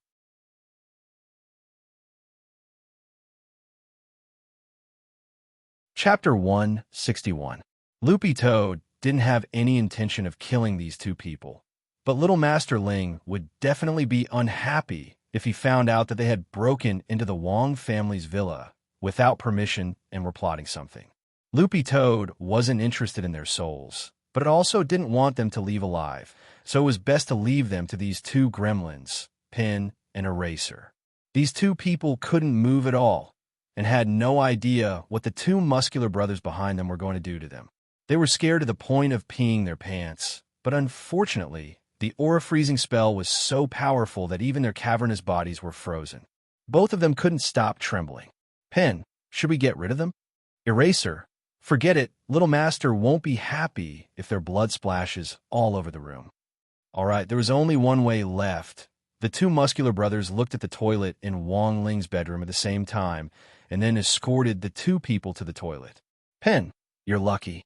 Our little master likes cleanliness, so we won't let you see blood today." The two immortal castle cultivators turned pale with fright. "What do you want to do?" What? Rubbing his fists, Goblin Eraser opened the toilet lid, then grabbed one of them by the foot and directly flipped him upside down before stuffing him into the toilet. Finally, he quickly pressed the flush button, and with the sound of rushing water, this person was directly sucked in and directly disappeared. Wong Ling had enlightened this toilet, and it led to an alternate space. No one knew exactly where it led to, but in theory, once they were flushed down the toilet, these two people would essentially disappear from the world. The other immortal castle cultivator was so frightened that his face was covered in sweat. The Goblin Eraser put one foot on the toilet seat and pointed at it condescendingly. "Are you going to go in yourself, or do you want me to throw you in?" The immortal castle cultivators, there were actually a lot of things to do on Thursday. When Wong Ling came to class in the morning, Little Peanut was handing out school notices with a bitter expression on his face. "What's this?" Dopey stared at the grayish-yellow school paper. This was a notice before the military training in the middle of the month. Some of the items and things to take note of during the military training were marked on it. Everyone's gaze swept through the notice line by line. Soon, all the boys in the class burst out screaming in pain. F***CK. Do we have to shave during military training? Super Chin didn't want to do it. It hadn't been easy for him to get a short fringe. It would be such a pity to cut it off. Also, why can girls get special treatment? Super Chun felt that this was serious gender discrimination. Amidst the resentment, Master of Dopey said indifferently, "Calm down for a while, and don't talk about gender discrimination. Let me ask you, which is more important, the bangs or the teapot?" The boys thought about it for a while and didn't say anything. Seeing that everyone had quieted down, Dopeygun nodded in satisfaction. "That's right. Actually, a buzz cut is pretty good. It's summer in Songhai City, and the weather is hot. It'll be cooler after I shave my head. Back in the day, I also had bangs. But after thinking about it carefully, I realized that it didn't matter whether I had bangs or not. After all, I relied on my talent to survive in the world." Hearing this, for some reason, the boys in the class suddenly thought of saying, "He used to be a king." Later, he said, "Forget it." Wang Ling felt that Dopeygu's skin was already hopelessly thick. A haircut wasn't a stranger to Wang Ling, and coincidentally, he had also had bangs before. Furthermore, he could use the spirit energy in his body to stimulate his scalp to rapidly grow hair. This technique focused on stable control of spirit energy and precise positioning after using inner vision. Most golden core cultivators could actually do it. It was just that after Wang Ling used this technique, his hair grew much faster than an ordinary person's. There had been a time when Wang Ling had been obsessed with creating all kinds of hairstyles, but he had later figured it out. Actually, hairstyle wasn't the main point. It was his good looks, so Wang Ling had simply kept a buzz cut until now. Looking at the notice, Wang Ling touched his hair. It seemed a little long. After school, Wang Ling went alone to a small, affordable hairdresser's. This shop was relatively small, but the environment and facilities weren't bad. Furthermore, it specialized in cutting hair for students. Of course, there were plenty of other medium-sized and even large hairdressers next to this affordable hairdresser's. But Wang Ling felt that getting a haircut there was really too expensive. He couldn't afford it with his monthly allowance at all. It was just a buzz cut. Wouldn't it be the same everywhere? With this thought in mind, Wang Ling walked into this Alice hairdresser's. As soon as he entered, Wang Ling heard the sound of a hairdryer. The boss was a middle-aged man with slicked-back hair. He had a bit of a bald spot on his head, a little flab on his slightly chubby face, and wore a pair of wire glasses. When he saw Wang Ling come in, he immediately put on a big smile. "Handsome, are you looking for a personal hairdresser?" Wang Ling was silent, then shook his head. The boss's eyes lit up, and he immediately felt that his chance had come. "Handsome, we have a 30 yuan super hairdresser, a 60 yuan chief hairdresser, and a 150 yuan chief hairdresser. As long as you top up 500 yuan in our shop and get a card, you can enjoy a 10% discount from the chief hairdresser. It only costs 15 yuan. Wang Ling shook his head again. He looked around, and his eyes finally fell on a young man. The young man was helping a hairdresser with a yellow airplane haircut, and the two of them were standing around an Annie to give her a perm. "Who is this?" Wang Ling's voice rang out in the boss's head. The boss was startled, but very quickly, the boss regained his composure. His shop was rarely visited by cultivators, and was still more frequented by ordinary people. Even foundation establishment high school students would go to the large and medium-sized hairdressers next door. Thus, Wang Ling's appearance surprised the boss a little. It was said that cultivators were rich. They didn't care about money in the secular world at all, and were the kind that spent money like it was dirt. They even topped up their phone cards for several million yuan. Had he just picked up a fat sheep? The boss was overjoyed and quickly explained, "This little brother is a new apprentice in our shop, but no customers have dared to cut his hair. So now we can only let him cut a wig for practice. If Handsome is willing to get a card, I'll have this apprentice's Sherfu. Master Kevin, cut your hair. This is the top hairdresser in our shop. Does it cost money?" Wang Ling raised his eyebrows and asked telepathically. Handsome only needs a card, and Master Kevin only costs 15 yuan for a haircut. Wang Ling shook his head, looked at the young man, and said telepathically again, I'm talking about him. The boss was blank for a moment, and somehow felt that the situation wasn't good. He's an apprentice. There's no charge. Wang Ling nodded, then pointed at the young man. That's him.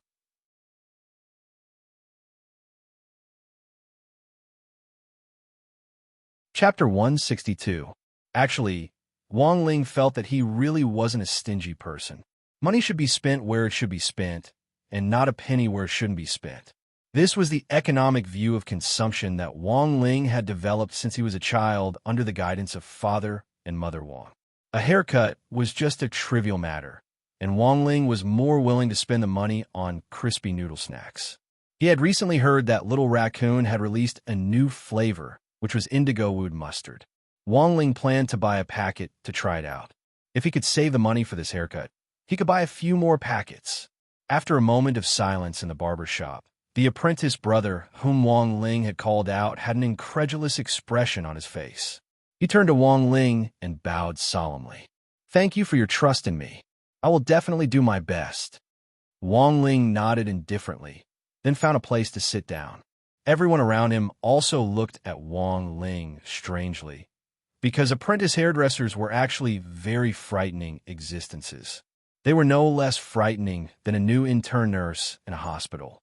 The only difference was that one would stick needles into your skin, while the other would dig into your scalp.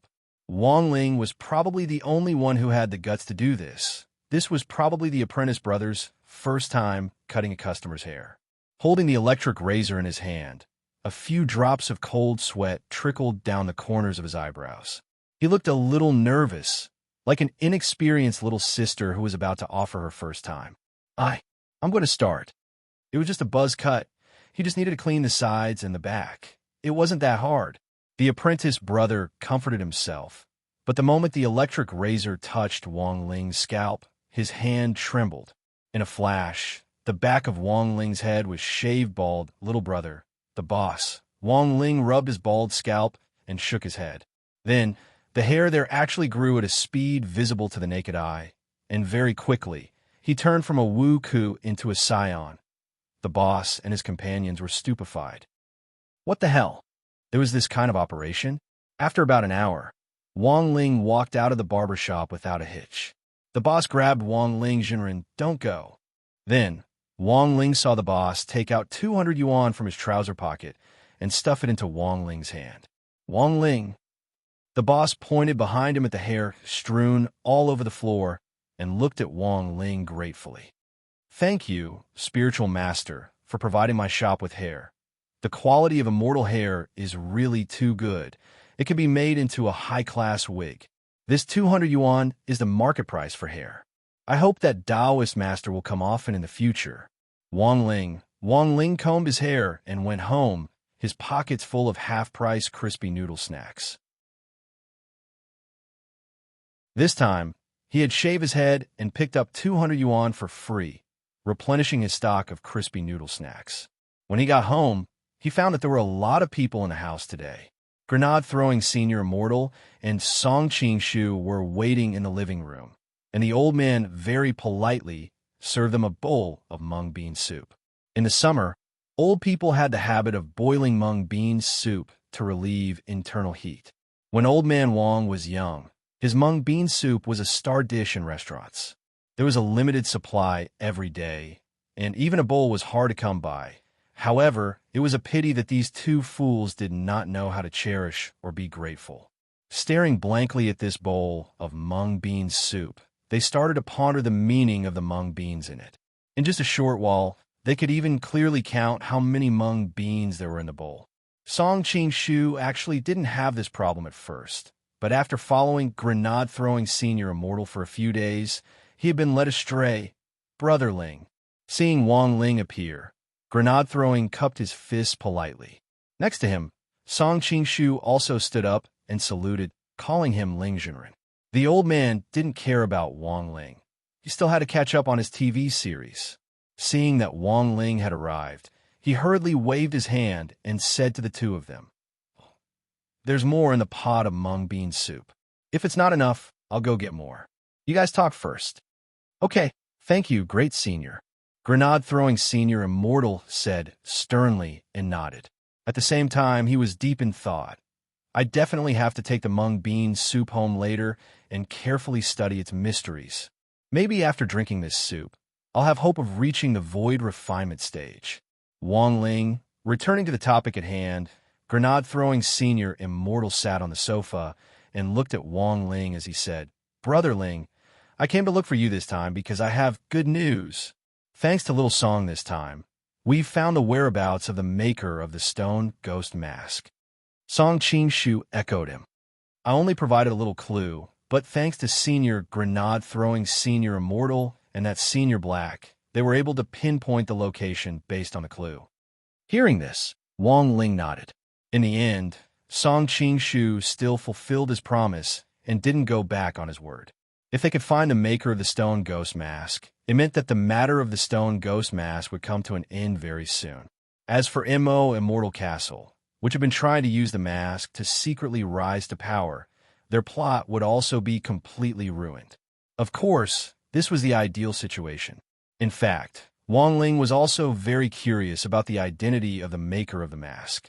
According to the location Little Black gave me, the maker isn't far from here. Grenade-throwing Senior Immortal opened the location message that Little Black had sent him, which clearly indicated the distance between the 2 points, which was 800 kilometers. An ordinary cultivator would be able to reach this distance in 20 minutes on a flying sword. Wang Ling cupped his chin as he looked at the coordinates that Little Black had sent him and slowly frowned. The more he looked, the more he felt that this place was a little familiar. Brother Ling, don't worry. Little Black found this place after repeated calculations and verification. Combined with my great magic power, there's absolutely no mistake. Grenade-throwing Senior Immortal vowed solemnly. But Wang Ling had a bad feeling about this, and his eyelids started to twitch again. It was a one-star disaster alert. Who knew what on earth would happen? Wang Ling had Grenade-throwing Senior Immortal and Song Qing put their hands on his shoulders, and then with a swish, the three of them simultaneously teleported in the direction of the coordinates. Right after that, a somewhat old-school restaurant that looked like it was on the verge of collapsing appeared in front of them. Looking at the huge words Midnight Dining Hall on a horizontal board hanging from the entrance, Wang Ling was lost in deep thought. Damn. Why was it this place? Could it be that this restaurant owner used to be a smith? From a smith to a chef. Wang Ling felt that this was even more ridiculous than being a crossover singer. Grenade-throwing Senior Immortal looked at the twitching expression on Wang Ling's long-lost poker face and couldn't help feeling a little curious. Brother Ling, it seems that you've been here before? The melodious singing in the restaurant rang out one after another. This is the person I deeply love and think about day and night.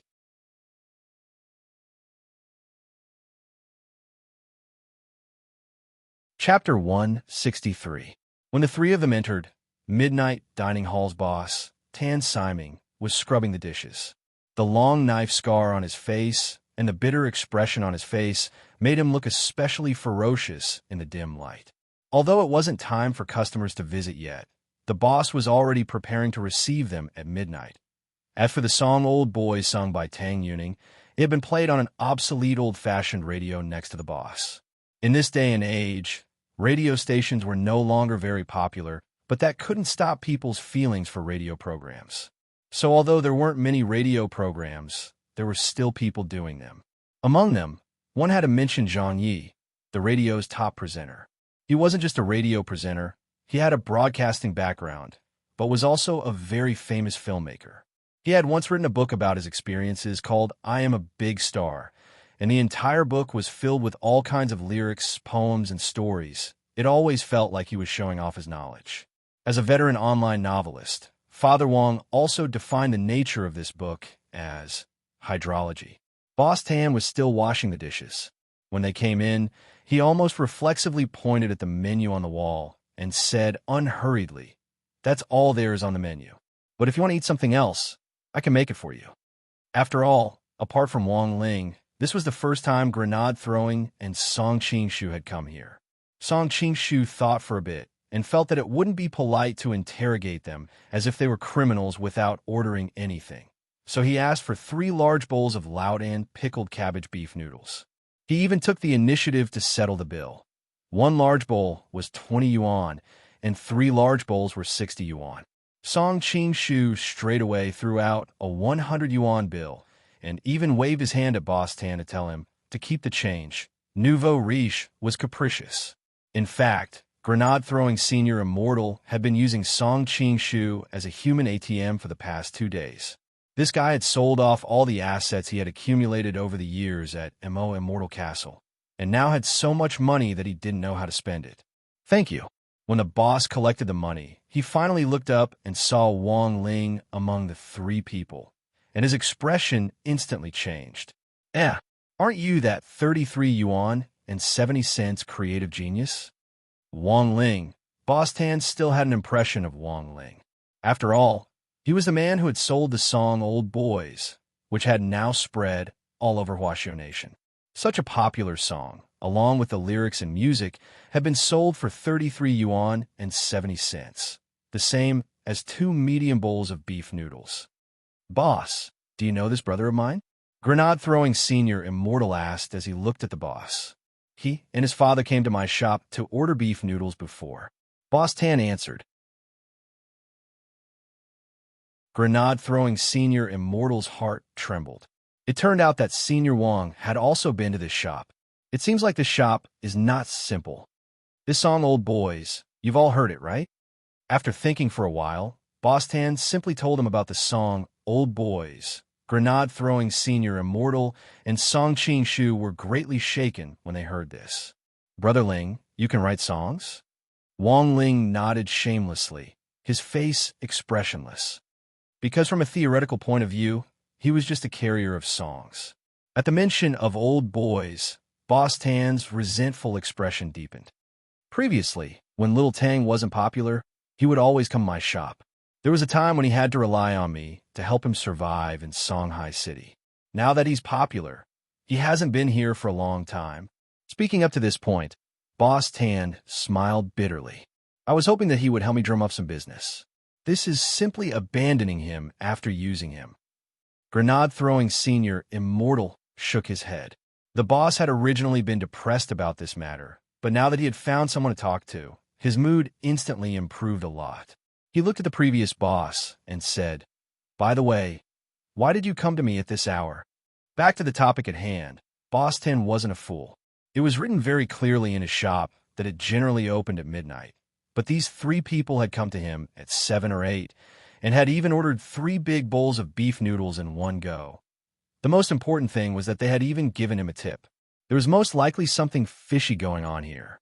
Boss Tan had seen a lot of people over the years, and could sometimes guess what the customers in his shop were thinking just by looking at their expressions.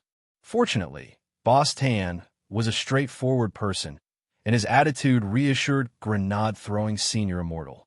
He didn't try to hide anything, and with a flash of spirit light, he took out an illustration of the stone ghost mask which he had prepared in advance. Boss Tan, have you seen this before? Boss Tan cupped his chin as he gazed at the illustration, his expression gradually turning serious. He then stared at Grenade Throwing Senior Immortal and asked a little excitedly, Where did you find this mask? When Boss Tan said this, the weight in everyone's hearts was instantly lifted. Sure enough, the owner of this shabby restaurant, Boss Tan, had something to do with the stone ghost mask. Grenade Throwing Senior Immortal answered truthfully. Brother Ling bought the mask we have on some treasure for 5 yuan, and it even included free shipping. Boss Tan, if you know more about this mask, please tell us the truth. Please tell us the truth. As far as we know, there should be 2 stone ghost masks. This is a twin magical weapon. And now, someone is trying to use these 2 masks to do evil. Saying this, Grenade Throwing Senior Immortal stepped forward and gripped Boss Tan's hand tightly. Boss Tan, it's up to you to save the world. Boss Tan stared at the illustrated handbook for a while, then shook his head and replied, Although I'm very surprised as to how on earth you found me, I don't know. But I'm sorry to tell you that I'm not the only one who made these two masks. When I was young, I made them with the little girl from the neighborhood. Grenade-throwing senior immortal. Made of mud, but there's primordium black crystal in this mask. It's the hardest metal in the entire universe. Boston thought carefully for a moment before saying, "Oh, we did indeed find some black crystals in the mud at the time, so we just put them in." Grenade-throwing senior immortal, Song Qing-shu and Wang Ling. The scene fell into a dead silence.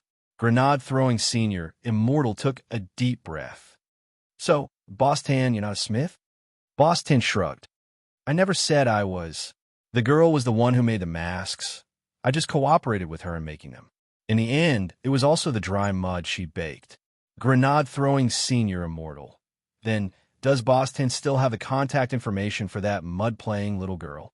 Boss Tan, "It's been so many years we haven't been in contact for a long time, but I still remember this girl's name. Maybe you can investigate based on this lead." Grenade-throwing senior immortal. "What's her name?" Boss Tan, Nuwa.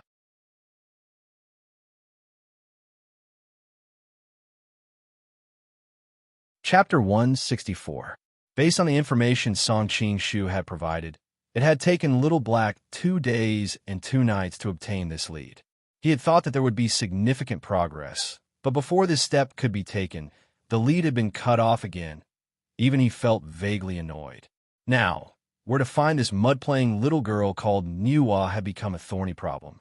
Of course, if he hadn't been restricted by the Dao Talisman seal, he could have used her aura to track down and lock onto a target, but that would have caused the global power grid to go down, which wasn't an outcome he wanted to see. It was very clear that the stone ghost mask was a very tricky problem. Boss Tan looked at the 3 distressed people and was deep in thought. After a moment, he took out an iron box from his drawer and gave it to Grenade-throwing senior immortal. "Boss Tan, what's this?" "There's a hawthorn tree seed inside," Boss Tan replied. "This is a promise I made to that girl when I was little. I'll find a place to plant the seed, and as long as it blossoms and bears fruit one day, that girl will appear under it." Will this really work? It had been so many years, he probably couldn't even remember the names of his kindergarten classmates anymore.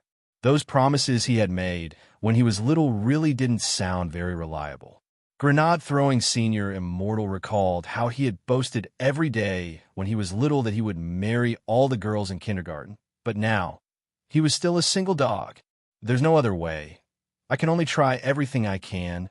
Grenade-throwing senior immortal opened the iron box, picked up the hawthorn tree seed inside, and sighed. By the time they returned to One Xian Garden with the hawthorn tree seed, it was already close to midnight. Grenade-throwing senior immortal and Song Qing-shu had gone to confirm a few things.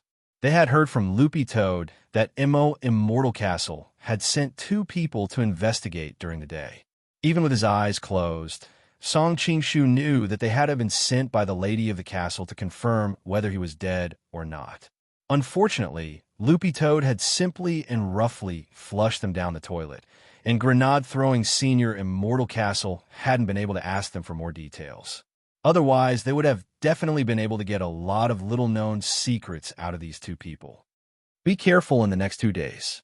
Those people definitely know that you're not dead. Grenade-throwing senior Immortal told Song Qing-shu as he planted the hawthorn seed in his backyard. "Don't worry, Senior. Senior Wang hasn't taken back his long johns yet," Song Qing-shu replied. Grenade-throwing senior Immortal broke out in a sweat. "Most enchanted magic treasures have a time limit, and Brother Ling will probably enchant them again regularly. I don't think you have much time left with the long johns you're wearing. So when it's time to run, you have to run, understand?" Song Qing-shu nodded like a chick pecking at rice. Yes, of course, Senior. I haven't returned Senior Wang's flip-flops. If I were to run now, I would be faster than a reporter." Song Qing-shu, speaking of which, are these hawthorn seeds really useful? Who knows? Grenade-throwing senior Immortal patted the spirit soil in his hand and sighed slightly. According to Grenade-throwing senior Immortal's calculations, it would take at least 5 days for the seeds to sprout, given the power of the spirit earth and the current cultivation speed.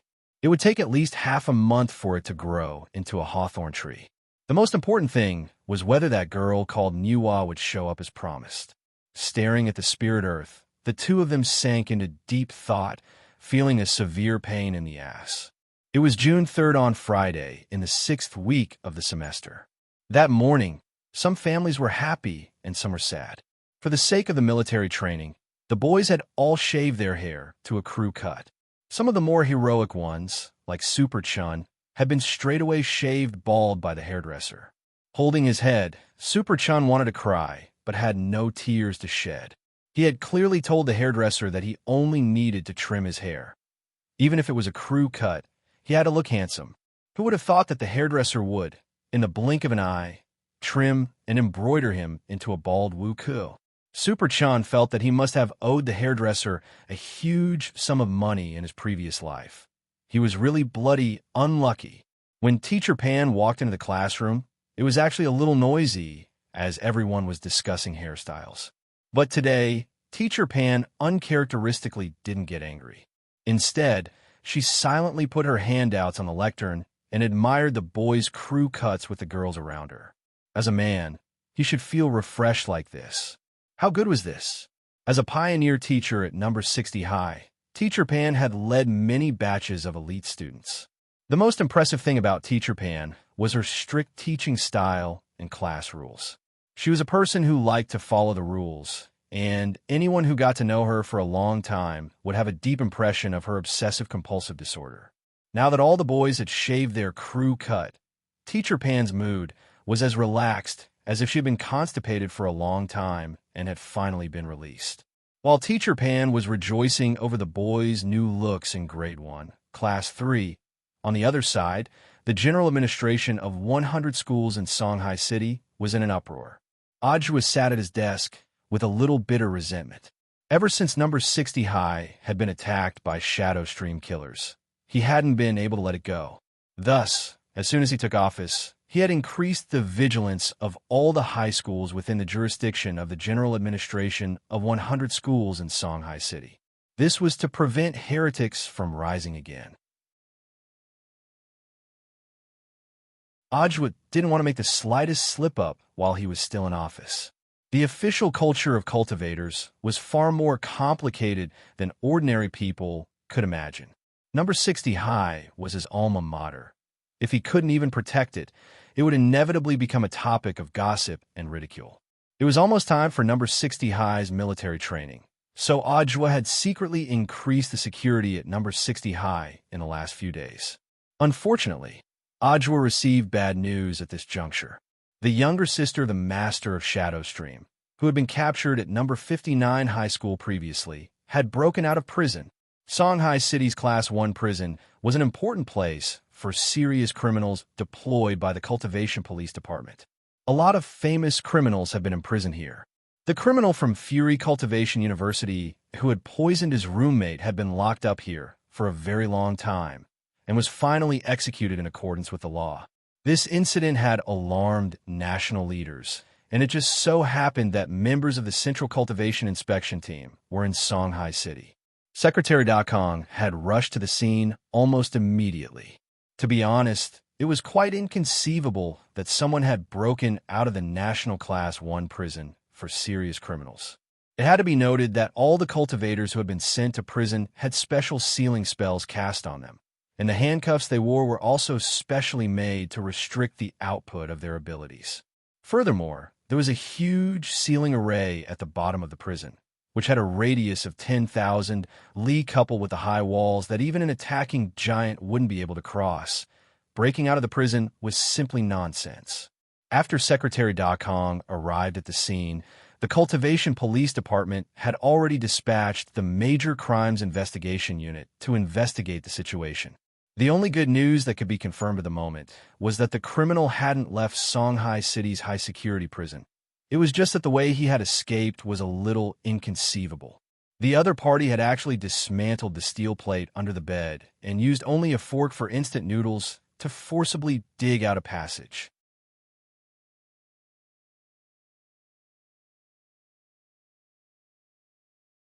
Chapter 165.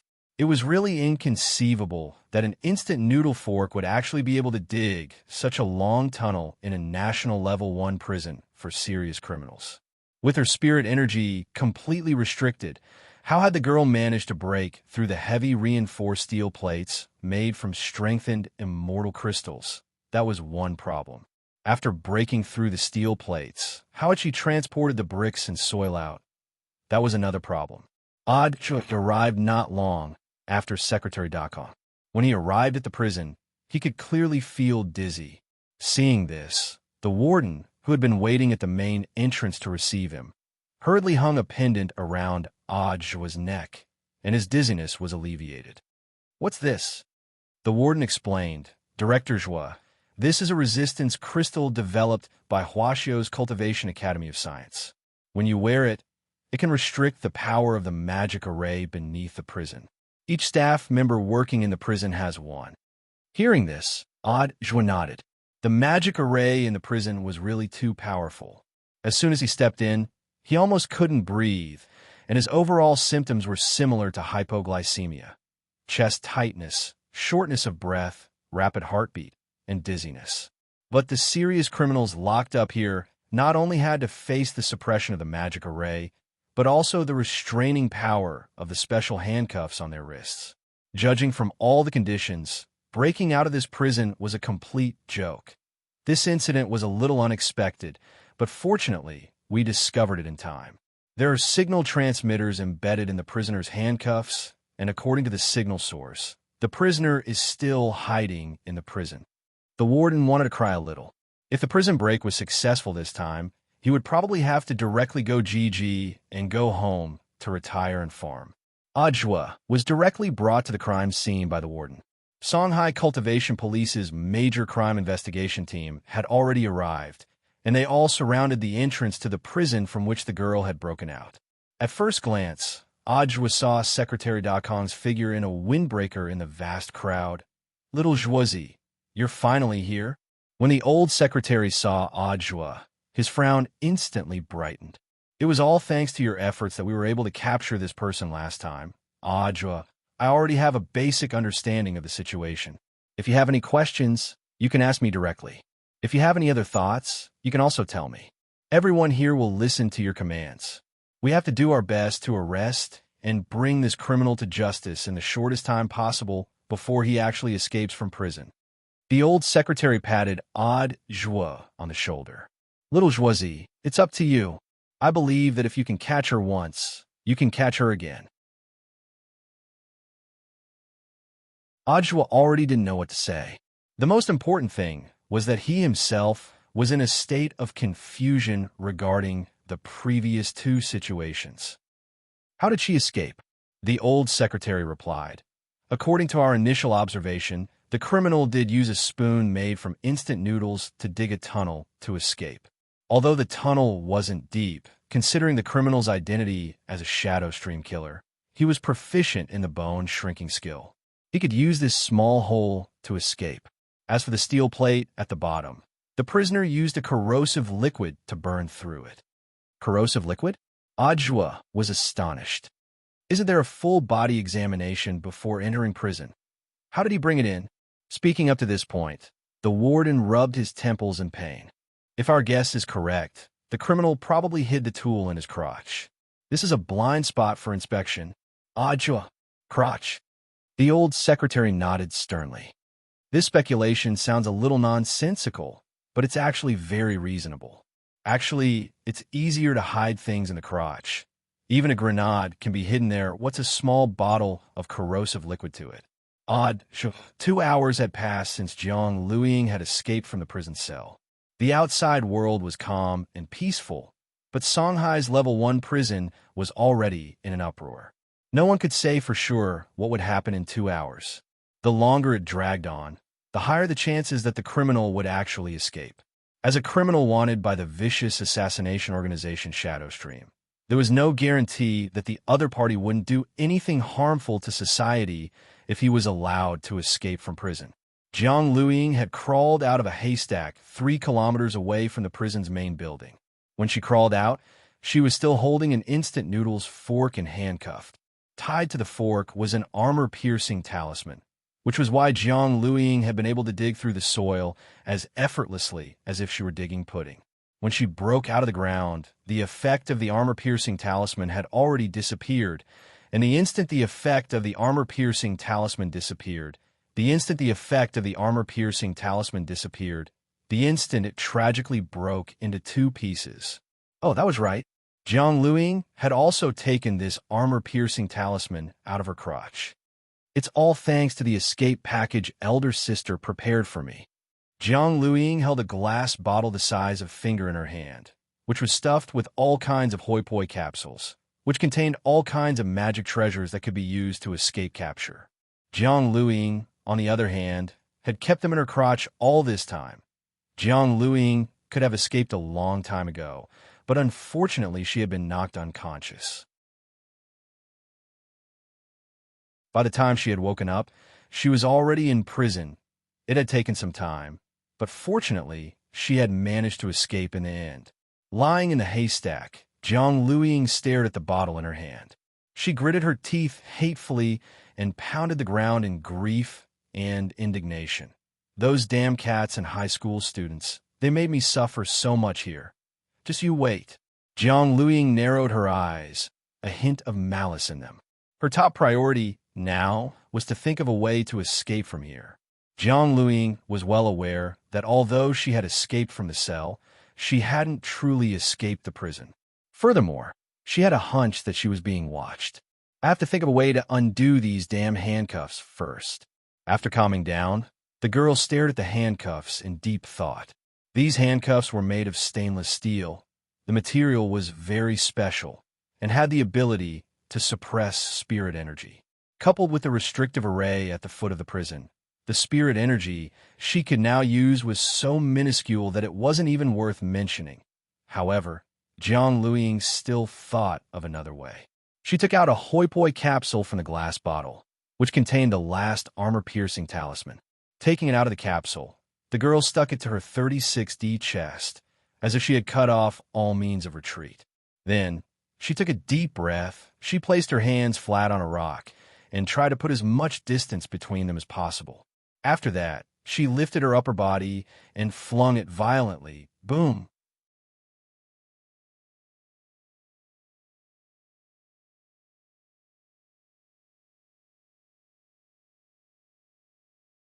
How did the other party destroy these handcuffs, made of special materials under the restriction of the ceiling circle and the handcuffs? Since the enemy has the ability to escape, destroying the handcuffs should be expected. Secretary Dakong gazed at the shards of the handcuffs and pondered a little. But what on earth could have such destructive power? Little Joisy, do you have any ideas? Ajwa was at a loss. The old secretary continued to speculate. The handcuffs of the first-class prisons in the country are all made of extremely dense and pure dark steel. This girl can actually cause such great damage to the handcuffs. This is enough to prove that they must have some kind of weapon of mass destruction on them. Warden, old secretary, do you think that this prisoner will harm the other felons in our prison? That's not it. Secretary's son shook his head. This girl's #1 goal now is to escape. So the weapon of mass destruction she's carrying is very likely to be used to destroy the prison's high walls or the barrier outside the walls. As soon as he finished speaking, a deafening roar traveled into everyone's ears. The warden held a walkie-talkie in his hand. Hurry up and check. What's that sound? Very quickly, several prison guards on the other end of the walkie-talkie reporting, we found the target. The target is destroying the barrier. Warden, then hurry up and subdue the target. Prison guard, reporting, the target is moving very fast and seems to have used an invisibility talisman. We're using a scanner to locate the target. Warden, after locating the target, immediately seize the weapon and arrest her. Seize? Seize the weapon? Outside the high-class prison's barrier, the girl's figure was exposed under the scanner. A group of prison guards stared at the girl who was holding her chest and smashing the barrier with all her might, and couldn't help falling into deep thought. It was June 4th on Saturday in the 6th week of the semester. When Wang Ling got up in the morning and turned on the TV, he noticed that the same news was being repeated on all the channels. At around 1800 hours last night, a felon from Songhai's high-class prison destroyed the barrier and successfully escaped. Wang Ling was surprised to discover that this girl was actually the person who had been captured at number 59 high school back then. According to the relevant investigation by the Cultivation Police, it had been confirmed that this girl was in fact the younger sister of the master of Shadowstream. It was precisely because of this identity that the girl hadn't gone through the judicial process at that time and had been directly sent to Songhai First Prison to be locked up. Wang Ling calculated carefully that it had already been 3 weeks, or almost a month, since the incident had happened. AI, there are so many prison guards in the prison, but they can't even keep an eye on a girl. The old man sat in front of the TV and drank some vegetable porridge before directly turning it off. "Dad, why did you turn off the TV?" Father Wang was watching happily because he realized that this girl's breasts were quite big. Of course, this wasn't the main point. The main point was that Father Wang was more curious about how this girl had broken out of prison and wanted to see the follow-up news report. The old man shook his head. "Even if the news doesn't continue broadcasting, I can probably guess what's going to happen. Based on the usual news routine, when something this big happens, the relevant department leader will most likely shift the blame to someone else. If you don't believe me, I'll turn it on again for you to see." The old man turned the TV back on. Coincidentally, the news was at the same time that the person in charge of Songhai First Prison was making a statement. Surrounded by cameras and microphones from reporters from all over the country, a prison warden who looked to be in his late 20s had a gloomy expression on his face. "I'm very sorry to have caused everyone to worry. Actually, the situation this time isn't as serious as we thought. We've already issued a national wanted order, and we've already found clues leading to the fugitive's escape. We'll immediately organize forces to arrest and bring the fugitive to justice." A female reporter wearing black-rimmed glasses asked, "Warden Liang, can you explain the main reason for the fugitive's escape this time?" "Actually, the mistake this time was that our prison used newcomers. These newcomers aren't very familiar with the job, so when the fugitive was taken into custody in the prison." Speaking up to this point, this Warden Liang lowered his head with a sorrowful expression. Speaking up to this point, this Warden Liang lowered his head with a sorrowful expression. "Yes, that's right. All of this is the fault of the temporary workers."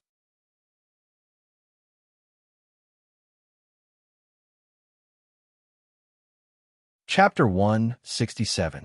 Just like that, the glorious temporary worker was once again implicated. Wang Ling knew that this was a common statement used by the relevant departments in Huaxiao Nation, just like the strong condemnation and protest of Huaxiao's Ministry of Foreign Affairs. This set of rhetoric had been carefully designed, and it was suitable for all kinds of interview questions. Although the news of the girl's prison break was spreading like wildfire, there were very few news reports about it online. Wang Ling clicked on several news apps, and there were only a few comments on the relevant news reports. It was very obvious that this matter had been suppressed, just like Mother Wang's groping incident last time. Warden Liang had played it down on TV, but Wang Ling had a bad feeling looking at the news reports. His eyelids were twitching again, and this time, the disaster warning was actually 3 stars. Thus, although it was Saturday, Wang Ling was home and didn't go anywhere. He felt uneasy. The frequent twitching of his eyelids gave him a hint of anxiety. What would the jailbreak girl do after she got out of prison? Wang Ling lay on his back on his bed and crossed his arms as a pillow as he thought distractedly. It was clearly impossible for her to seek revenge on number 59 high school and number 60 high school, now that she had escaped from prison. Most of the students in the school were on vacation. Even if they came looking for trouble, there were still so many teachers on duty who wouldn't give this Shadowstream killer an opportunity to take advantage of. Looking for Wang Ming sounded even more unreliable. Huaxiao's top leaders all knew about the grudge between the strongest brain and this Shadowstream girl.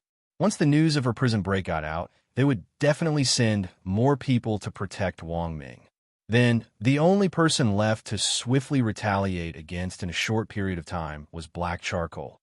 When a person had nowhere to vent their anger, they would naturally look for a soft persimmon to pinch.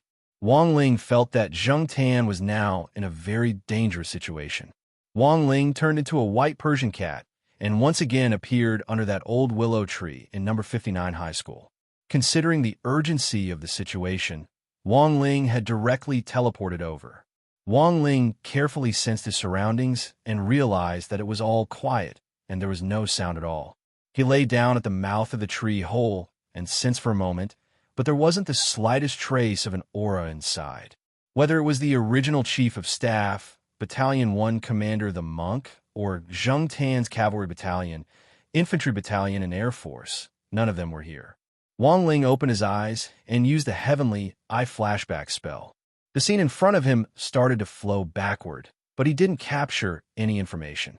This proved that charcoal had left at least half an hour ago. What's more, they had turned out in full force. They brought along all the fellows in the cave and were fully armed. Even the Yadali cannon in the cave had disappeared. Where did they go? He was very worried about Zheng Tan's safety. Through his aura search, he could confirm that Zheng Tan and the others were already far away from Peiyuan District.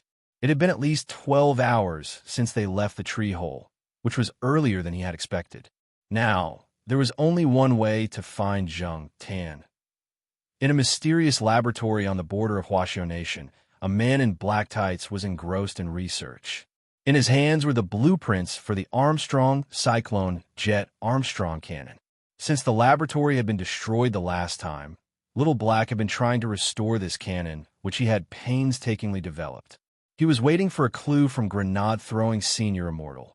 Then he would carry the cannon to that bastard's house and directly blow it up. Little Black was in the middle of recalculating the cannon's firing speed when a hand suddenly pressed down on his shoulder, scaring him so much that he trembled all over. Who is it?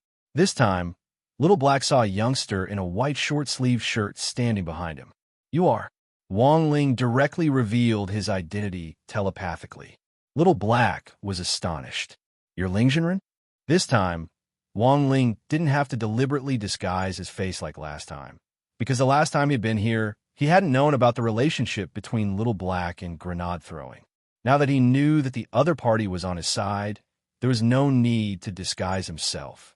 To verify that he was the real Ling Jinren, Wang Ling even posted a photo of grenade-throwing Senior Immortal. Wang Ling had secretly taken it when he had been with grenade throwing. He had taken it to deal with this kind of situation in case he needed it. Looking at grenade-throwing Senior Immortal's smiling face in the photo, which was as bright as a chrysanthemum, Little Black's doubts about the youngster's identity were completely dispelled. It was only when he was with Ling Jinren that this cultivation forum leader would smile like a fool. So, it really is Ling Jinren. My apologies, my apologies. Little Black cupped his fists excitedly. So, this was the big shot who was going to help him find that bastard who had destroyed the lab. He actually looked so young. What business do you have with me, Ling Jinren? Wang Ling didn't beat around the bush and directly gave Little Black a sketch of Zheng Tan that he had prepared beforehand, as well as the specific location of the willow tree. Can you find it? When Little Black saw the sketch of Zheng Tan, it instantly dawned on him. It turned out that Ling Jinren's cat had gone missing, but why had it appeared in this strange location? Could be that big shots in the cultivation world nowadays like to raise their pets freely. Out of politeness, Little Black didn't ask too many questions. Based on the coordinates Wang Ling had marked, Little Black easily located the willow tree's vicinity and successfully hacked into all the surveillance equipment nearby. This time, Wang Ling finally caught a clue. Zheng Tan and the others had set off at around 8 o'clock last night, and each cat had been covered with an invisibility talisman. As Wang Ling had guessed, they had left the tree hole with all their fellows. It was obvious that they were going to fight a team battle. Wang Ling's heavenly eye could clearly see Zheng Tan's black, confident face through the surveillance cameras. This guy was actually smiling. But what kind of team battle was it that was worth Zheng Tan mobilizing all its forces? While Wang Ling was worried, he was also a little curious. Little Black was indeed Little Black, As a computer network existence that could turn something rotten into a divine weapon, it was able to deduce Zheng Tan's final destination, Shanghai Dawang International Airport, based on just a bit of Zheng Tan's whereabouts when it had set off. Airport, this time, whether it was Little Black or Wang Ling, both of them were utterly shocked. Little Black hacked into the airport ticketing system and investigated all the transaction records for that day. In the end, it discovered a set of rather strange data. After analyzing it, Little Black had an incredulous expression on its face. Ling Zhenren, your cat is really too powerful. It actually chartered its own plane. Wang Ling was startled by Zheng Tan's actions.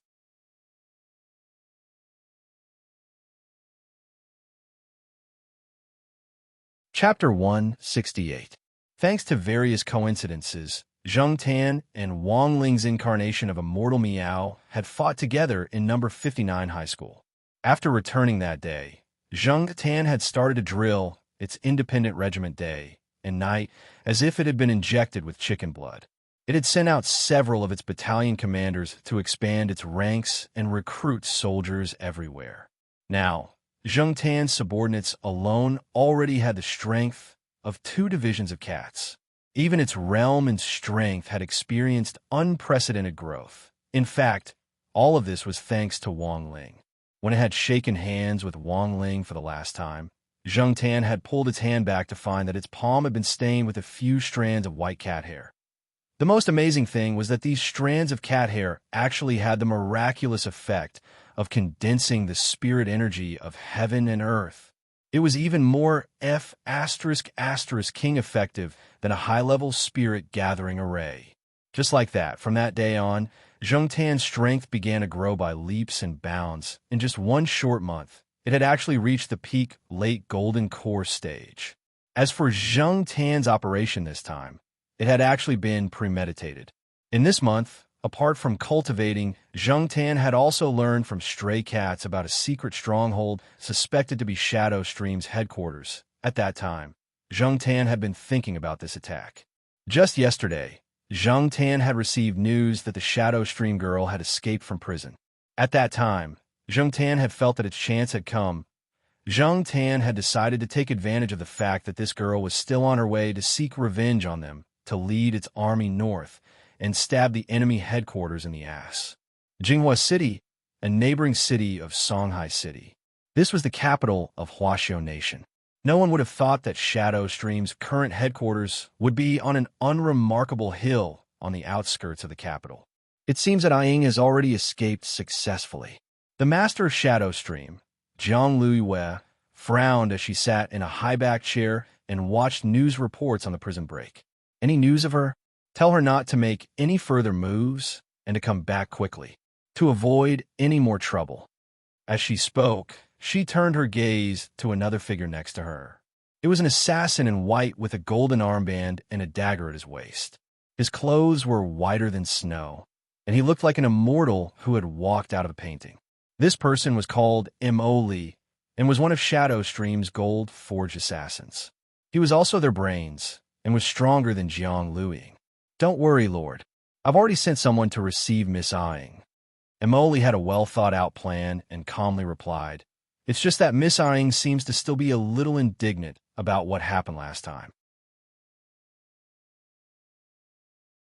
After she shook off the prison guard's pursuit, she went to look for those cats to take revenge. Cat? Jiang Luiyue could vaguely sense that something was wrong. These cats clearly have very ordinary bloodlines, but their spiritual intelligence and realms are different from ordinary people's. They must have been taught by an expert. I think it's better not to provoke them. My lord, there's no need to worry.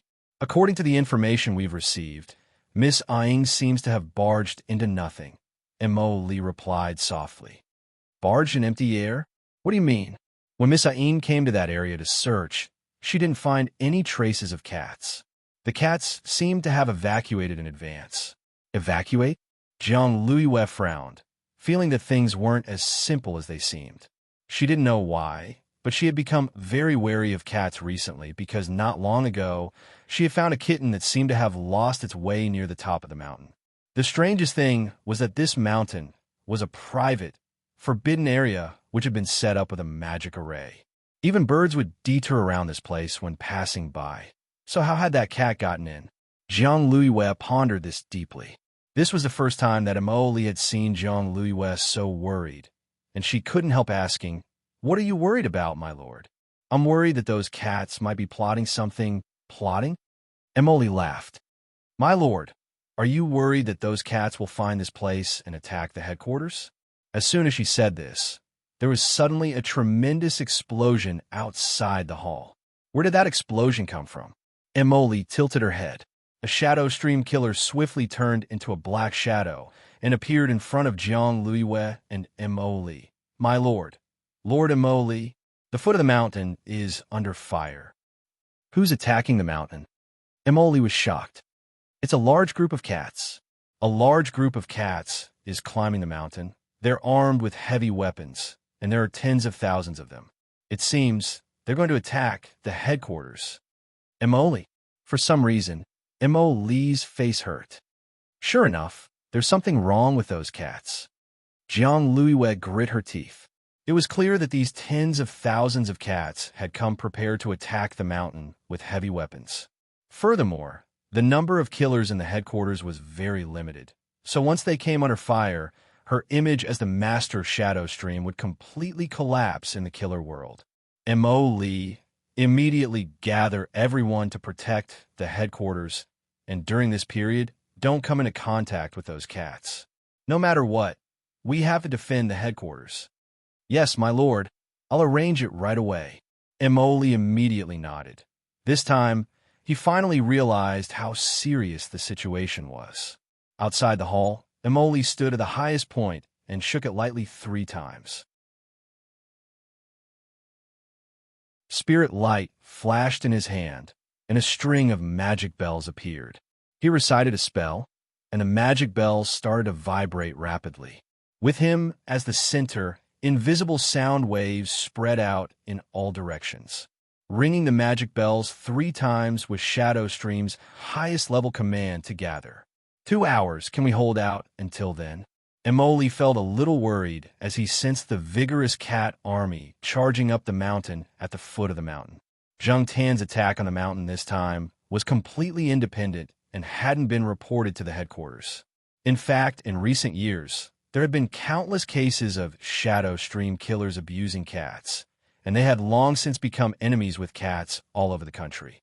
Cats all over Huaxiao Nation were also looking for Shadow Stream's headquarters, and had been trying to organize forces to launch an attack on it. Not long ago, the coordinates of Shadow Stream's headquarters had circulated among the cats, but they hadn't been verified yet, and all the cats were waiting for further confirmation from the headquarters. But no one had expected that before the headquarters had finished verifying the coordinates, Zheng Tan would actually make the first move. Zheng Tan's independent regiment was quite famous among the cat army led by the 3 cat tyrants, Tang Shi, Song Ci, and Yuan Chu. In the last few years, under the leadership of the 3 cat tyrants, the little tigers had been spread out all over the country and had been secretly observing the movements of Shadow Stream killers everywhere. Thus, with Zheng Tan's attack on the mountain, all the stray cats in the nearby cities had been mobilized back then. Yuan Chu's capable cat, General Li Yuanba, had led the new cat army to catch a glimpse of Shadow Stream killers' movements. Li Yuanba's new cat army was in Dongbei City, which was above Jinghua City. At that moment, in an abandoned sewer in Dongbei City, a sturdy yellow short-tailed cat from the new cat army headquarters was looking at a map with 2 staff cats at its side. Currently, Shadow Stream killers in Dongbei City are gathering in a short period of time and are trying to head for the capital, Jinghua City, said one of the cat staff officers. Li Yuanba, what mission are they carrying out this time? They probably aren't. They're anxious to get closer to Jinghua City and aren't in the mood to fight. When they encounter a small disturbance from our cat army, they will quickly break away and take a detour. 2 days ago, Zheng Tan kept telling me that it was going to make big news. It looks like something big has happened. Li Yuanba narrowed its eyes and murmured softly, "Otherwise, this bunch of Shadow Stream killers wouldn't be so desperate to get closer to Jinghua City. That guy's headquarters must be there." Cat staff officer, Does Commander think that Shadow Stream's headquarters has been attacked? Zhang Tan only has one independent regiment. One regiment, and they dare attack the headquarters? Li Yuanba chuckled. Hee, why wouldn't they dare? There's nothing in this world that Zhang Tan doesn't dare to do. If it had one or two divisions, it would have King wiped out Shadow Stream long ago.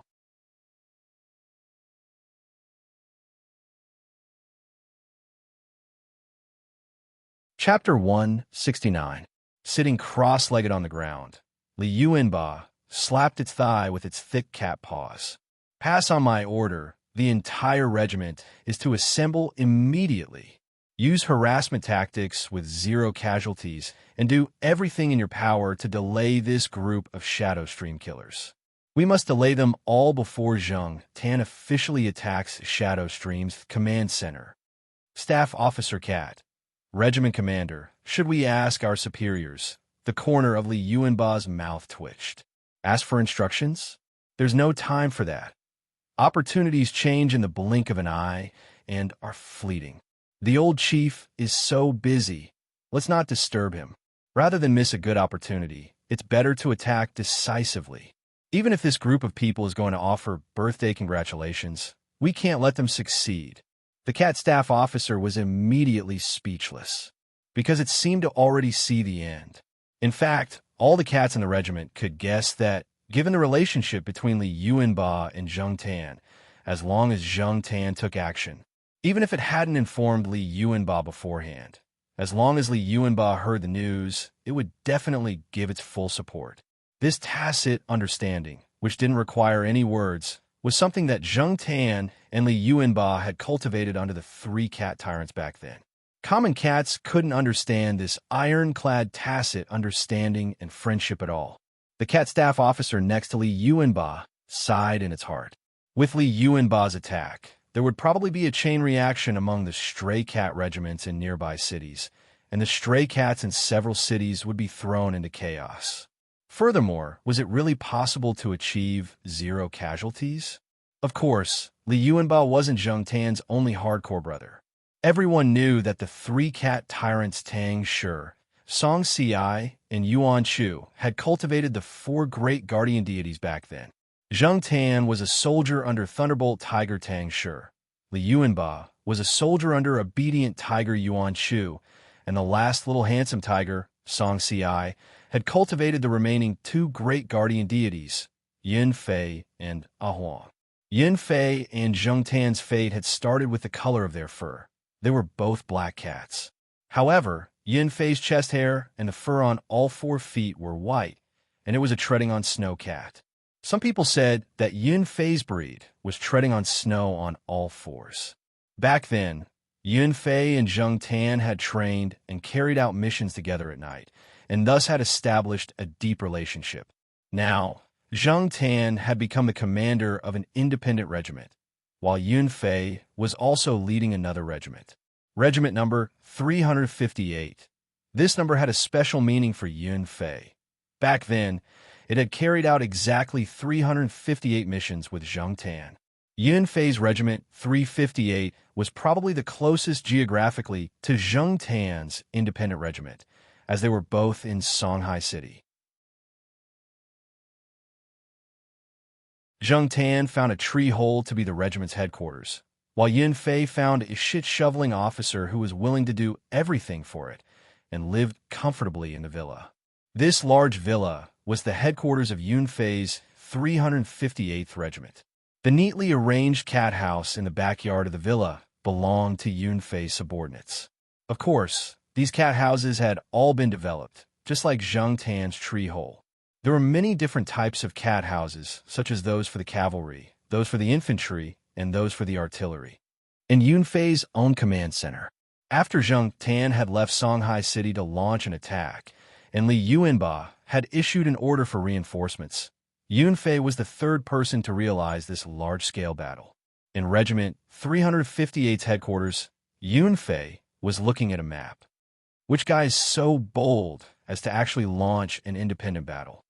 Yin Fei's cat staff officer, based on recent operations, Only Zheng Tan's independent regiment has been able to rally forces in a short period of time and arm themselves into the capital to launch an attack. Also, based on the location on the map, that place is Shadow Stream's headquarters. Those coordinates were just a rumor at first, but I didn't expect Commander Zheng Tan to be one step ahead of us and launch an attack. Yunfei frowned and rubbed its face with its snow-white paws. That's not right either. Jinghua, Dongbei, Songhai, they're all at war. The entire South China Cat Army is in chaos. This Zheng Tan is too bold. Cat Staff Officer, Commander, what should we do now? Yunfei, what else can we do? Of course we have to think of a way to stop the enemy reinforcements. Inform the artillery battalion to bring out all the latest weapons. Remember, those Shadow Stream killers are quite ferocious. We just need to harass them as much as possible. Smoke grenades, flash grenades, noise grenades, fire everything that needs to be fired. Cat Staff Officer, do we have to use that Lu Baobao brand flash grenade as well? Yunfei, use it first. Afterwards, I'll have Zheng Tan reimburse me. Even if Zheng Tan isn't the one organizing the attack this time, my 358 regiment will still help out. Cat Staff Officer, of the 4 great guardian deities, the last to receive the news was Ah Huang. Ah Huang was a yellow tiger, and it had been rather miserable when it had been born, having been castrated by its owner. Not long ago, it had even suffered from depression, and it was Zheng Tan who had helped Ah Huang out of this psychological shadow, so it had a very deep friendship with Zheng Tan. Ah Huang's new regiment was in southern Yin, between Jinghua and Songhai. When it received the battle report, Ah Huang was drinking a little wine in the sewers. The chief of staff next to Ah Huang reported the situation with a solemn expression on his face. We've just received word from our friendly forces liaison officer that Li Yuanba's new cat army, as well as some local stray cat organizations, have all joined the battle. Ah Huang, chief of staff. Even Yunfei's 358 regiment is muddle-headed. They haven't received any instructions from their chief and have no idea what's going on.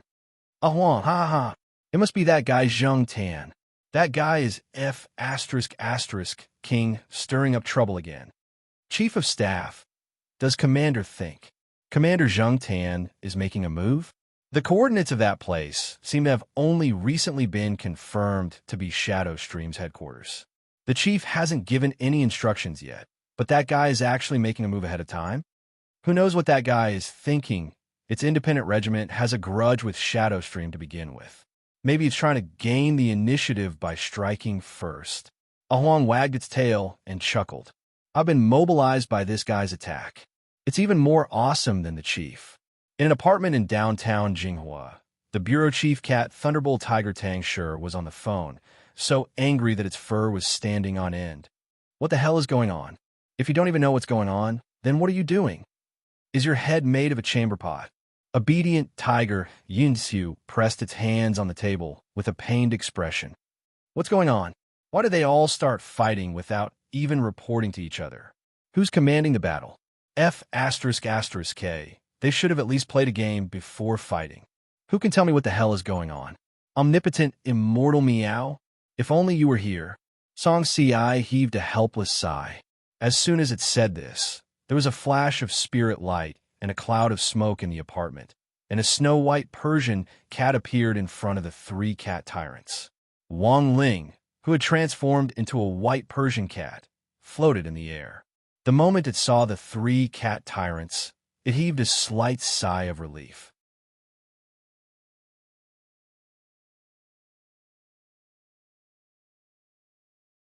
Chapter 170. When the 3 cat lords saw Wang Ling's incarnation of immortal Meow, their eyes widened in disbelief. The other cats in the apartment were also dumbfounded because they had never seen immortal Meow before and had only heard rumors about it from the 3 cat chiefs, Tang Shi, Song Ci, and Yuan Chu. None of the cats had expected immortal Meow to show up again at this time. At this moment, the 3 cat tyrants were so touched that they almost burst into tears. Seeing Tang Shi, Song Ci, and Yuan Chu, the 3 cats he had bred, Wang Ling couldn't help but feel emotional in his heart. He had never thought that the 3 Chinese countryside cats he had found in a cardboard box back then would actually grow so big. They had all been abandoned by their owners, and now these unwanted kittens had grown up to become the leaders of the 3 major cat armies, and had even bought a high-end apartment in the center of Jinghua City to use as a command post. Actually, it was quite incredible when one thought about it. It was already 1 o'clock in the afternoon, and a conservative estimate was that 2 hours had passed since Zheng Tan had launched its attack. Around Zheng Tan's point of contact, the nearby cat regiments were either blocking the enemy or providing reinforcements. Only Tang Shi's headquarters were still in the dark. Thus, Wang Ling's appearance this time could be said to be very timely. He stretched out a cat paw and pointed to a certain point on the map. Seeing the location on the map, Song Si immediately thought of something. Aren't these the coordinates we found out recently? They say it's Shadow Stream's command post. We haven't verified the authenticity of the information yet, right? Why they started fighting? Which army is it? Saying this, Song Si and Yuan Chu looked at Tang Shi at the same time. Tang Shi, why are you looking at me? Song Si and Yuan Chu said in unison. Except for your family's Zheng Tan, no other cat has the guts. Tang Shi, Song Si scratched its head and turned to Wang Ling with cupped fists. Thanks to Immortal, at least we've found the source of the fighting. Then what should we do now? Yuan Chu cupped its chin. What else can we do? They've already started fighting. There's no point in stopping Zheng Tan now. Let's try to stop the enemy's reinforcements first and do our best to help Zheng Tan take down this command post. Song Si sighed and replied with a headache. Wang Ling didn't linger too long at Tang Shi's command center. After handing over a large stack of talismans to Tang Shi, he planned to go over to Zheng Tan's side to check out the situation. These were light armor talismans with strong defensive properties, which he had drawn in Little Black's research institute. Wang Ling wanted Tang Shi and the others to quickly distribute the talismans to all the battle zones. On top of the light armor talisman's original effect, Wang Ling added 2 identification spells and a dispersion spell. Within the effective area of the talisman, all cats would be automatically identified by the talisman and automatically connected for protection. Actually, the principle was pretty much the same as Wi-Fi. Oh, that was right, he had stolen this idea from the Wi-Fi pill that Immortal Toya was working on. It was already 1:30 in the afternoon, and Shadow Stream's hidden command post on the hilltop was still doing its best to block Zheng Tan's offensive. A total of more than 20 Shadow Stream killers surrounded the headquarters, doing their best to cast all kinds of defensive spells and construct a defensive barrier. Before Shadow Stream's reinforcements arrived, there were only 20 or so miserable people left in the command post. Commander, all sides are now maintaining an absolute advantage in their attacks, and we haven't suffered any casualties.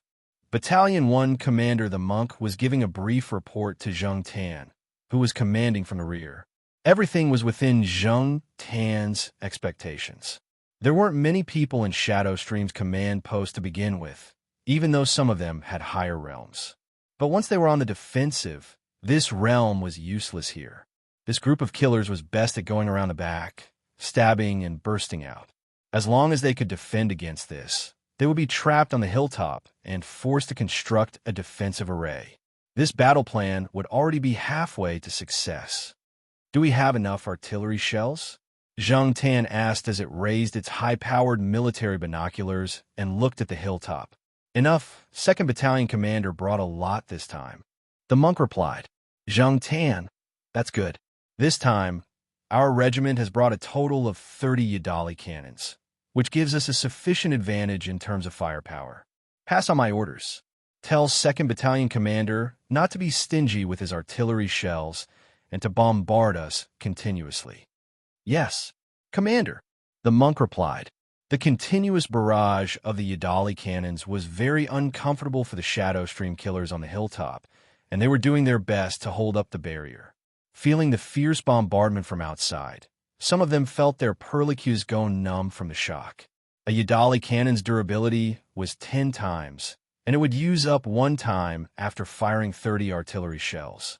Thus, Given that there were sufficient artillery shells, the Yadali cannon could fire 300 shells. The most important thing was that the power of this artillery shell was comparable to an all-out attack from a middle golden core cultivator. The most frightening thing was that this Yadali cannon also had the passive effect of increasing its firepower based on the number of women in its target, and among the Shadow Stream killers trapped on the hilltop, including the master of Shadow Stream Zhang Luiyue, there were a total of 6 female killers. This directly increased the power of the Yadali cannon by 60%. The rapid and fierce bombardment made Li anxiously look outside the barrier. He was doing his best to strengthen the defense. He felt that if Shadow Stream's reinforcements didn't arrive soon, they really might not be able to hold out. One of the Shadow Stream killers had suffered internal injuries from the bombardment and couldn't help but vomit blood on the ground. Lord Immerse, how about we surrender? Surrender? Immerse gritted his teeth fiercely. Surrender to a bunch of cats? What kind of joke was this? My lord, what should we do now? Although he didn't want to surrender, Immerse really wanted to cry, but had no tears to shed. Wasn't it said that animals couldn't become spirits after the founding of the People's Republic? They were about to become King Immortals. Is there any way to contact Aang? Tell her to hide outside for the time being and not to come back. Zhang Luiyue was also struggling to support the barrier. She had a bad feeling about this. BZZT. At that moment, there was a burst of spirit light in the air above the hilltop, and a snow-white figure suddenly appeared. Zhang Luiyue's eyes were very sharp, and she immediately saw that this was a white Persian cat. Her intuition told her that this Persian cat was in cahoots with the cats at the foot of the hill. But why had this cat appeared here? Had it been teleported in by a magic treasure? Zhang Luiyue didn't think too much about it. The situation was critical now. She stared at this white cat, bent down, and then abruptly pounced on it. Wang Ling, who had just teleported here, was still trying to lock on Zhang Tan's position when he saw a woman actually directly attack with the ball in her arms, grabbing it tightly. Before Wang Ling could figure out what on earth this woman was up to, Zhang Luiyue grabbed him and lifted him high into the air.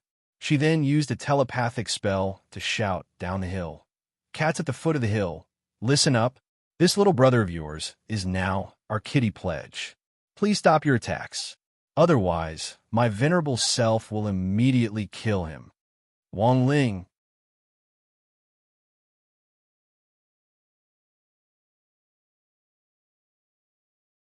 Chapter 171.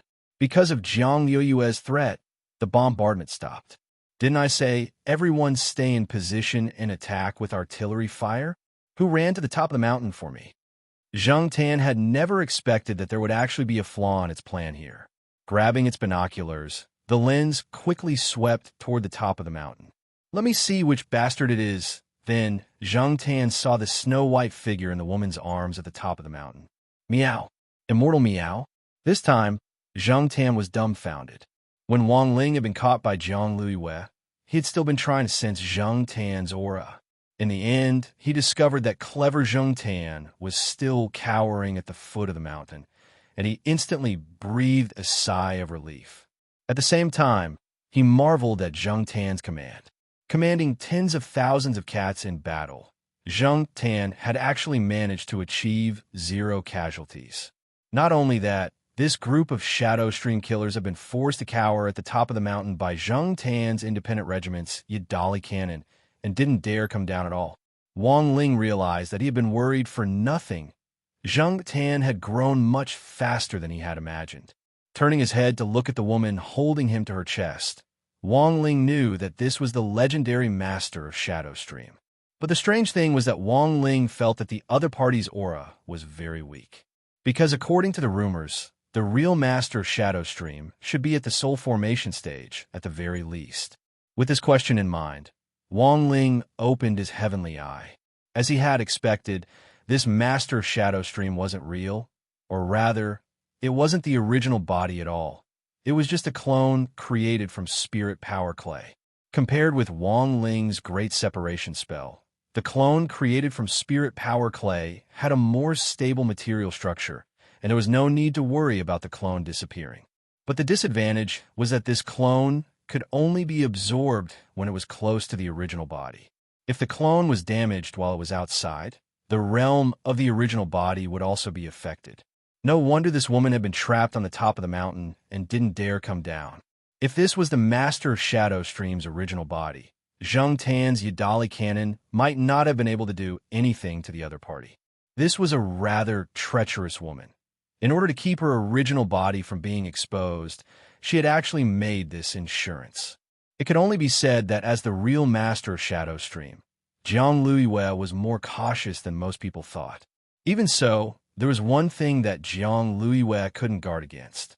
That was Wang Ling's appearance. This bunch of damn cats. When my Shadow Stream reinforcements arrive, you'll all die, Jiang Luiyue said coldly in a low voice as she clutched Wang Ling tightly. Wang Ling gazed indifferently at Jiang Luiyue. Although Jiang Luiyue was holding him very tightly, it didn't really hurt. His posture was a little strange because the two balls behind him were leaning against the sofa. Of course, Wang Ling wasn't that wretched. This kind of voluptuous type had never been his cup of tea. So when the woman lifted it high into the air as a cat, Wang Ling twisted his body lightly and broke free of the woman's hold. Not good. Jiang Luiyue hadn't expected this snow-white Persian cat to have so much strength. She hurriedly reached out to grab it, but her outstretched hand only brushed against Wang Ling's smooth cat tail. Then, she watched helplessly as this Persian cat floated in the air and stared at her condescendingly. Jiang Luiyue finally realized that this cat wasn't simple.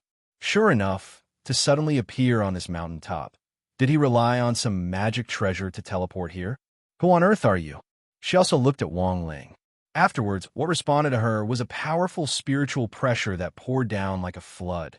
Jiang Luiyue's eyes flashed with a strange light when she saw this white Persian cat. It wasn't just her. All the Shadow Stream killers on the mountaintop couldn't move. Whether it was Jiang Luiyue or Emoli, they all felt as if their blood had frozen and their bodies were stiff, unable to move. The frozen Shadow Stream killers all had frightened expressions on their faces. In this state, they couldn't cast any spells at all, and at that moment the barriers that had blocked the artillery fire had all collapsed. Wang Ling looked down the mountain at Zheng Tan, who was holding its binoculars and waiting for his instructions. Wang Ling nodded from a distance. In the next moment, Zheng Tan roared several times as it opened fire. Boom, boom, boom, boom. The entire mountaintop was instantly filled with rising mushroom clouds. This series of explosions lasted a full 5 minutes before they stopped. When the smoke on the mountaintop cleared, the Shadow Stream killers were all burnt to a crisp and lay paralyzed on the ground in all kinds of strange postures. Yadali's artillery fire was very fierce, but it hadn't completely killed this group of Shadow Stream killers. Standing amidst the artillery fire and protected by the aura barrier, Wang Ling strolled leisurely as if there was no one around. If this had been a game, you might have been able to see a bunch of misses pop up above Wang Ling's head. Wang Ling had estimated the power of this artillery fire. At most, it would only seriously injure this group of people. As long as they couldn't move, that would be enough. As for the rest, Wang Ling felt that they could just hand them over to the state in accordance with past practice. When Zheng Tan led the chief of staff, the monk, and the battalion commander of 2nd Battalion up the mountain, all the cats saw this usually fierce leader of an independent regiment howl and throw himself into Wang Ling's arms like a wild cat out of its leash. The monk covered its cat face with one hand, suddenly feeling a little ashamed. You have to be reserved, regiment commander, Wang Ling. This was Zheng Tan's second time seeing a cat, and its excitement was self-evident. After stabilizing its emotions, Zheng Tan finally regained its composure and instructed the cats behind it. You guys, search them for me. The entrance to Shadow Stream's headquarters was in a well cover at the top of the mountain, which was relatively well hidden. But now that no one from Shadow Stream on the top of the mountain was able to move, the cats of the independent regiment moved without the slightest resistance. Wang Ling looked around and confirmed that all the Shadow Stream killers had fallen. Jiang Liyue's clay clone had been blown to pieces, and only half a face was left. It was just that half of the face was also scorched. She looked at Wang Ling with hatred in her eyes, so hateful that she could actually still speak. "Who on earth are you?" Wang Ling didn't say anything, and only probed her with his spiritual senses. He wanted to use the memory retrieval spell to search Jiang Liyue and see if he could extract any valuable information. Unfortunately, however, he found that Jiang Liyue's mind was completely blank. Sure enough, he still had to find the original body. The memory retrieval spell had no effect on the clay clone. Since there wasn't any useful information, this clay clone was of no value to Wang Ling. Wang Ling opened his eyes, which shone with spirit light. Without saying anything else, he directly blew up the remaining half of the woman's face. At the same time, in a completely sealed basement in Jinghua City.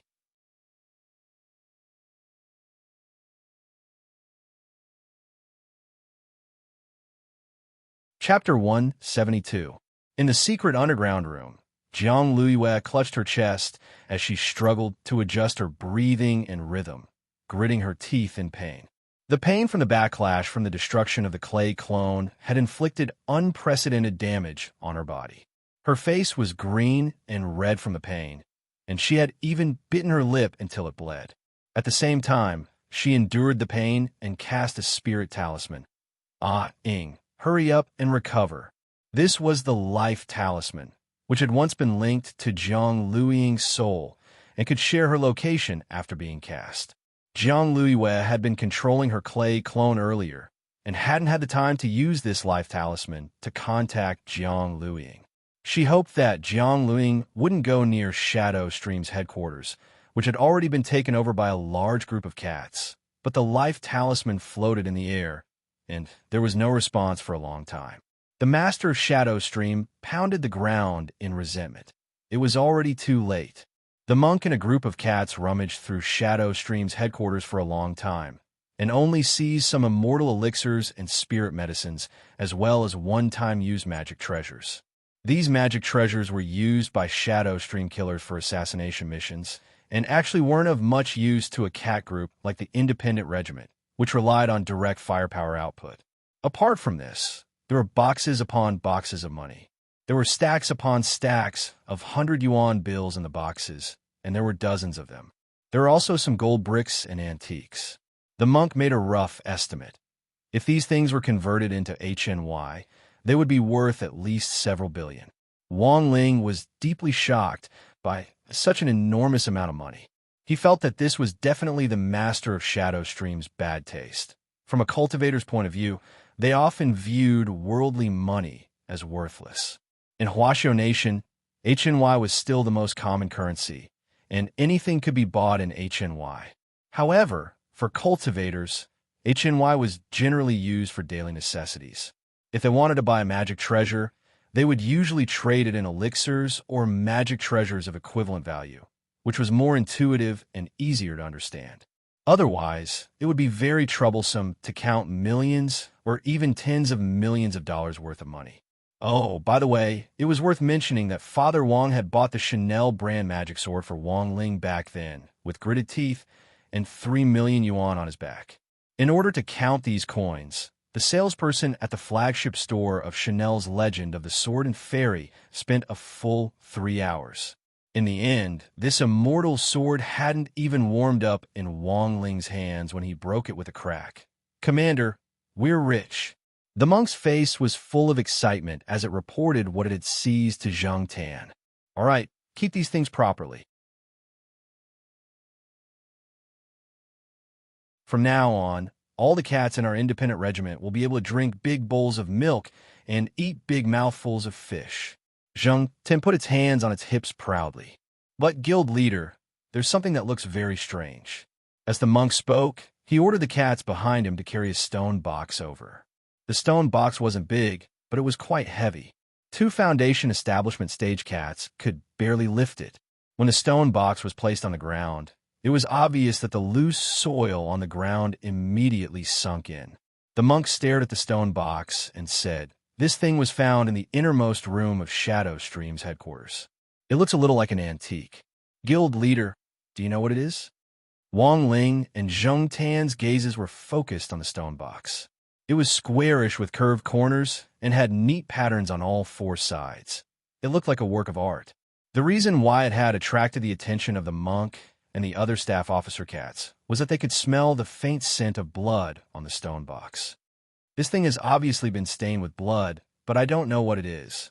Staring at the stone box, Zheng Tan frowned and turned its gaze to Wang Ling. Immortal Meow, what do you think? Wang Ling's pupils shone slightly as he scanned the entire stone box with his gaze. In the end, he was astonished to find that the inside of the stone box was hollow. It was actually a template, and from its shape, it looked very much like a mask. At that moment, the stone ghost mask flashed through Wang Ling's mind. He somehow felt that the pattern on the outside of the stone box had the same wonderful effect as the stone ghost mask. In the end, Wang Ling put the stone box away. He felt that this thing should be able to provide grenade-throwing senior immortal with a lot of new clues about the stone ghost mask. Of course, the cats in the independent regiment naturally wouldn't have any objections to Wang Ling taking the stone box away. This was Immortal Meow. Even if Immortal Meow wanted to hand over all the supplies they had seized, they wouldn't have any objections. In fact, it was just that Wang Ling wasn't interested in these supplies. Furthermore, it was really hard for Wang Ling to imagine that the Grand Shadow Stream headquarters actually didn't even have a bag of crispy noodle snacks. Sure enough, this bunch of people who didn't eat crispy noodle snacks had no love. They didn't even have crispy noodle snacks. No wonder they were labeled a terrorist organization. Zheng Tan and the others would be responsible for dealing with the Shadow Stream killers who had already been blasted into charcoal on the ground. So Wang Ling didn't need to worry at all. This group of people had now completely lost the ability to fight, and probably wouldn't wake up for a while. But before he left, Wang Ling cast a spell at the entrance to Shadow Stream's headquarters. It was a simple teleportation array that directly connected to Songhai First Prison. After that, Zheng Tan swiftly withdrew with a full load of supplies and the cat soldiers around it. Not long after they left the headquarters on the top of the mountain, a proud girl wearing a cap and a mask swiftly approached the top of the mountain. But when she was halfway up the mountain, she suddenly felt that something was a little strange. She hadn't seen a single person along the way, and somehow felt that Shadow Stream's command center was especially quiet today. Emily clearly told someone that Big Sister was looking for me, so why isn't there anyone here now? The girl felt very strange, but she had no other way to contact Jiang Luiyue.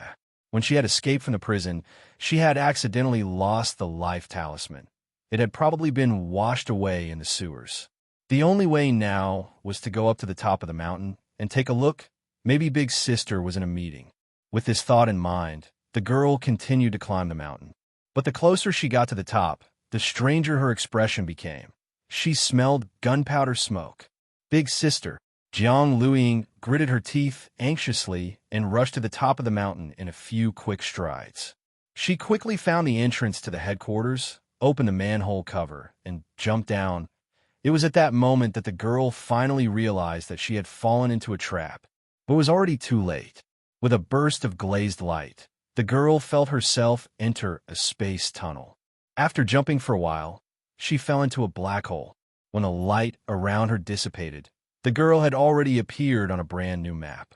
It was still that incomparably thick barrier from a distance, and still that unclimbable perimeter wall, Songhai First Prison. She had actually been sent back here. At that moment, Jiang Luiying felt a trace of despair.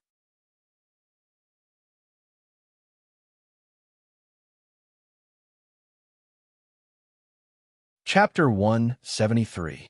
All along, whether inside or outside the circle, everyone had mixed opinions about this young and promising Ajwa of the Alliance of 100 Schools General Administration. Some people thought that Ajwa had indeed relied on his own strength to get where he was, while others thought that he had used his connections and opened a back door. In fact, only Ajwa himself knew the situation best. Not only had he won without doing anything, he had done so in a baffling way. This time, Ajwa had been summoned to the prison by Secretary Sun.com, and had watched helplessly as that killer maiden had escaped from prison. To be honest, Ajwa was really quite depressed because he really hadn't been of any help this time. Warden Leong was just as gloomy as Ajwa. After all, the girl had escaped from right under his nose. Furthermore, the girl's response after escaping from the cage this time could be considered very timely. Warden Leong had thought that he would be able to catch her before the impact of the incident spread further. In the end, the girl had still escaped in front of Secretary Dakong. At the entrance of Songhai First Prison, Warden Leong was seeing Ajwa off, even though the media had already clarified the matter. Although he had already clarified the matter in the news media, he still had to take the blame. Unless he could redeem himself by capturing that Shadow Stream maiden again, he would still be punished. Looking at the current situation, a demotion was inevitable. Warden Leong had worked in the prison for many years, but this was the first time he had encountered such a situation. In the end, he could only admit that he was unlucky. The barrier was right in front of the main entrance of the prison. 2 days ago, the girl had smashed open a hole in the barrier, and after urgent repairs, it had more or less recovered. Under normal circumstances, only the prison staff could enter and exit the barrier normally. Everyone else had to be accompanied if they wanted to leave the barrier. Led by Warden Leong, Ajwa arrived at the entrance. The atmosphere on the way was a little depressing, and it was obvious that Warden Leong was feeling gloomy as he considered how to write a self-reflection essay. Writing a self-reflection essay was a skill. As long as he wrote to the point, his superiors might give him a lighter punishment on account of his years of hard work. Ajwa really didn't know how to console him, and could only sigh. Warden Leong, don't take it to heart. There's a good saying that everything will sort itself out. Warden Liang's eyes were full of hidden bitterness. Sometimes, when you're in a hopeless situation, you can't help it. Perhaps miracles often happen. As he consoled him, Ajwa pointed to the sky. Warden Leong, look, when God closes a door, he will definitely open another window. Just as Ajwa finished speaking, a colorful cloud suddenly appeared in the sky. There was a buzzing sound. A black shadow fell out of the cloud with a plop sound. It had to be said that Wang Ling's express delivery was very timely.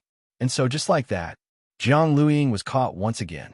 Warden Leong held an emergency meeting on the case, and Ajwa, who had been about to leave, was forced to stay. Ajwa knew that government departments had to follow procedures, and it was really hard to explain how the Shadow Stream maiden had been caught, because this guy had indeed suddenly fallen out of thin air in front of them. Furthermore, he had been pointing at the sky at the time of the incident, which had been seen by the prison guards accompanying him nearby. The meeting was quiet. Everyone was waiting for Warden Leong to report on the case.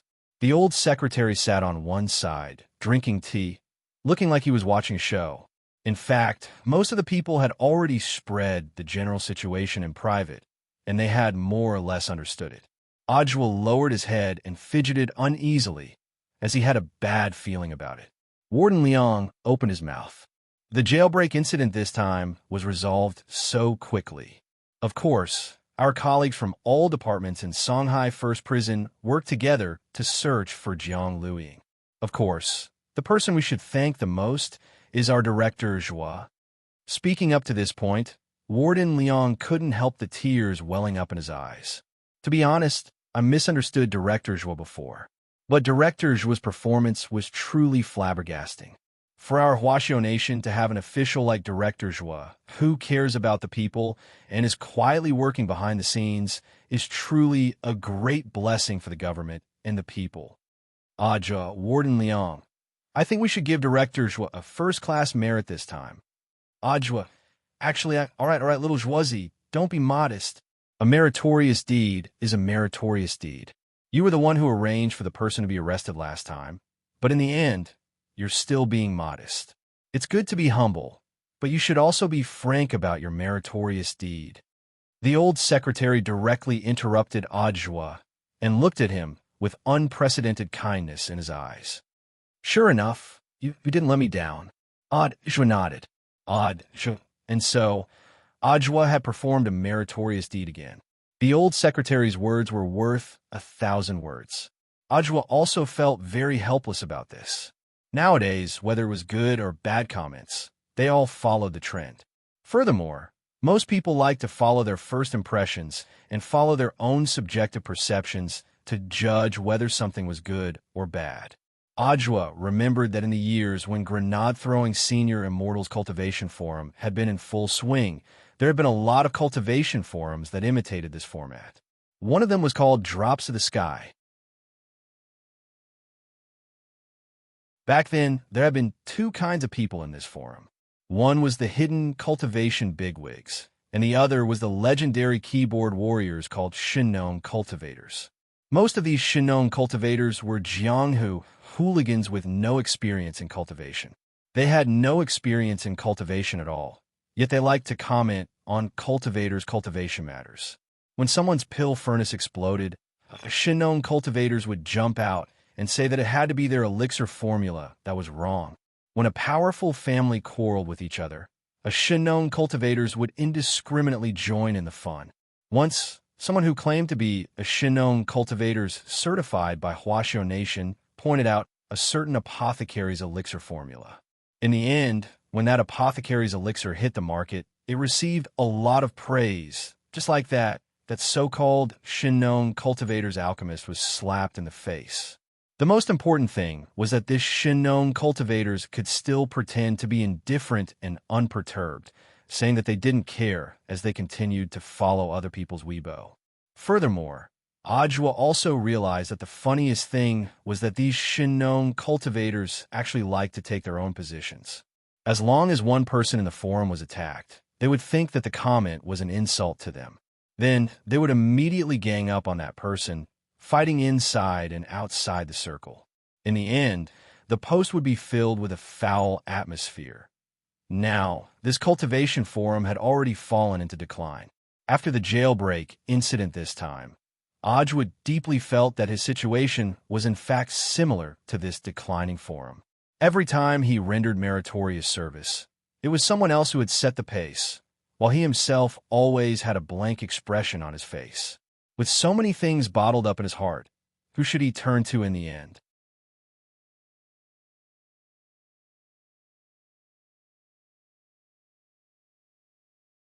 Chapter 174. The Independent Regiment's preemptive, large-scale anti-terrorist operation this time had ended in Shadow Stream's crushing defeat, with 0 casualties among the local cat regiments. Wang Ling's light armor talisman had played a considerable role in this, since many of the Shadow Stream killers who had come to reinforce them had suffered the backlash of the talisman and died like dogs. In a high-end apartment, Tang Shi, Song Ci, and Yuan Chu, the 3 leaders of the cat army, were in the middle of a post-war summary report. Thanks to the prompt handling of this matter, the active response of all divisions and exploration teams, as well as the local stray cat troops, as well as Immortal Meow's help behind the scenes, Zheng Tan's decapitation operation this time had been a great success. But in terms of discipline, Zheng Tan had definitely violated the rules. Whether it should be punished or not was actually a very serious question. Tang Shi was at a loss. After all, Zheng Tan was a cat it had brought along. It pushed up its glasses and looked at Song Ci and Yuan Chu on the side. "What do you think?" Song Ci crossed its arms and looked a little serious. Zheng Tan directly commanded tens of thousands of cats in an anti-terrorist operation this time, without asking permission. Based on this alone, it wouldn't be too much to deduct all of its future dried fish. But in terms of tactical effect alone, Zheng Tan's independent regiment dared to attack Shadow Stream's hidden command post with just 1 regiment of troops and use suppressive firepower to force this group of ruthless killers to go on the defensive. It was truly beautifully done. Furthermore, through this operation, the various combat troops have reaped a great harvest, and the stray cat troops in various places have unwittingly joined forces. The scale of this operation is no less than a large-scale anti-terrorist operation. Yuan Chu spread out a graph of data on the table. This is the statistics we just received. Take a look. This is the increase in the number of cats in the 3 armies after this operation. When Tang Shi saw the curve, it was directly stupefied. A net increase of 8 million cats? Our three armies only had 2 million cats to begin with. Song Ci rested its chin on its paws. After this operation, these stray cats from more than a dozen different cities are willing to rely on us. Of course, based on the preliminary statistics, the number is indeed a little higher. The stray cats in our three armies are all combat troops and have definitely been screened. As for the cats that weren't selected, we'll find suitable shit-shoveling officers to take care of them. Tang sure scratched its head. So many cats. Can we manage them all? Will there be any problems with funding? Yuan Chu smiled. Zheng Tan, this kid, sees the three armies pay from Shadow Stream's command center, which we wouldn't be able to earn back even if we spent dozens of years. Together with the one-time use magic treasures and antiques we seized, we filtered out the rest and sold off the useless stuff. We definitely have sufficient funds. And that's good. Tang sure nodded. By the way, what happened to that Master Shadow Stream? Zhang Luiyue? Song Ci said, this Master Shadow Stream is a step that all of us missed. I didn't expect him to be so cautious. Using the spiritual clay to create a clone, he escaped like a cicada shedding its skin. But Immortal Meow also said that we don't have to be too wary of this person for the time being. Her clone was destroyed by Immortal Meow, and she lost at least 600 years of cultivation. 600 years? That much. Song Ci chuckled. This time, she lost 600 years of cultivation in one go. She was afraid that after a while, Zheng Tan's cultivation would be higher than hers. It said that after receiving Immortal Meow's personal guidance, its realm has advanced by leaps and bounds. This kid is too impulsive. With a few more days of tempering, he'll definitely become the backbone of the army. Yuan Chu stroked its cat whiskers. Tang Shi was a little speechless. It had thought that its two brothers were going to punish Zheng Tan, but in the end, they were actually speaking up for it. Sure enough, it felt good to be appointed by Immortal Meow. On the other side, the Shadow Stream Girls' prison break had just ended, and Warden Liang was writing a post-battle reflection after the seminar. Thanks to Odd Zhui this time, that escaped girl had been caught in time and hadn't caused any further social impact. His position as warden had been saved, but he still had to write a reflection. Warden Liang was having a headache. Apart from writing down his own mistakes in this self-criticism report, Warden Liang was also having a headache. In addition, he had to write a prison strengthening bill to improve Songhai First prison security measures in all aspects, so as to prevent this kind of situation from happening again. After thinking for a long time, Warden Liang sent Odd Zhui a text message. Director Zhui, I'm Little Liang. I'm currently writing a reflection on the prison strengthening bill. Do you have any comments? When Odd Zhui received this message, he almost dropped his phone. According to the government's definition of positions, he, as the director of the general administration of 100 schools, was actually on the same level as the warden of Songhai First Prison. In the end, after the girls' prison break, this Warden Liang had been calling himself Little Liang, which made Odd Zhui feel very awkward. There was absolutely no such thing as a bestie. Each department had its own duties, and Odd Zhui felt that he had no right to interfere. Of course, to be polite, he couldn't ignore this message. A moment later, he had an idea.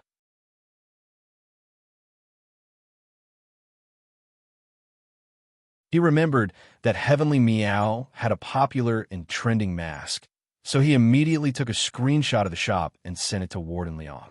When Warden Liang received the screenshot, he was dumbfounded. Director Zhui, may I ask what this is? Odd Zhui replied, this is a talkative mask. After you put it on, you'll become a chatterbox. If all the brothers in the prison wear one, they'll be able to work energetically every day, be alert at all times, and never feel sleepy again. Warden Liang, is this reliable? Who's the boss of this shop? Odd Zhuang shouted on. Warden Liang, on the next Sunday, June 5th, the old man turned on the news, which was full of news about Shadow Stream's headquarters being destroyed by artillery fire. All the core gold ribbon killers in Shadow Stream's headquarters had been captured. Furthermore, before Wang Ling had left, he had erased all their memories of the cat group. After simple medical treatment, these Shadow Stream killers were escorted by several special motorcades to the Cultivation Police Station for interrogation that very night. They gave a very clear account of how the headquarters had been attacked, but unfortunately, no one could remember who had done it. The hostess of the news glanced at the script out of the corner of her eye, then reported with a smile, "Experts from the relevant departments say that this is amnesia syndrome caused by the Yadali artillery attack. Wang Ling, thus the identity of the people who had attacked Shadow Stream's headquarters became an unsolved mystery since the founding of Huaxiao Nation. It wasn't just an unsolved mystery for the country, but also a huge cloud of doubt for the whole world. Some counterterrorism experts even said that Shadow Stream had actually been wiped out by aliens. Wang Ling felt that this was only half true, because it wasn't aliens who had wiped out Shadow Stream, but cats.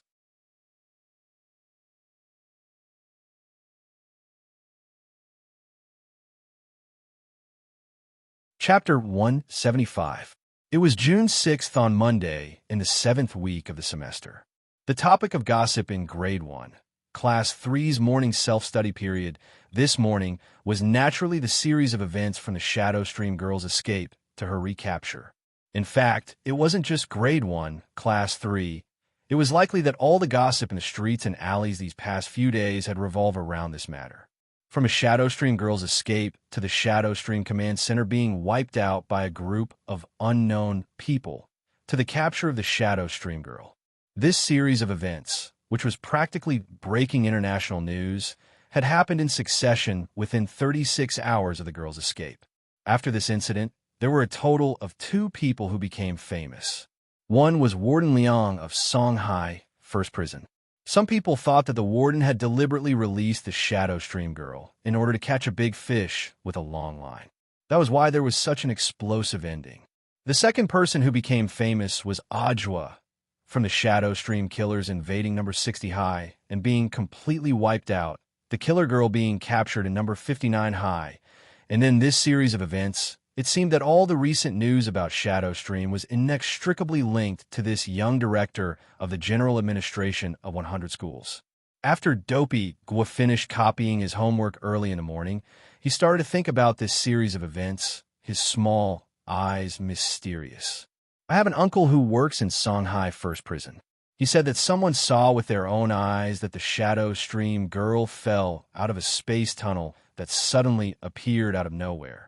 Everyone was shocked. A space tunnel? Superchin frowned. Space magic is strictly prohibited by national law because it involves a lot of unnecessary problems.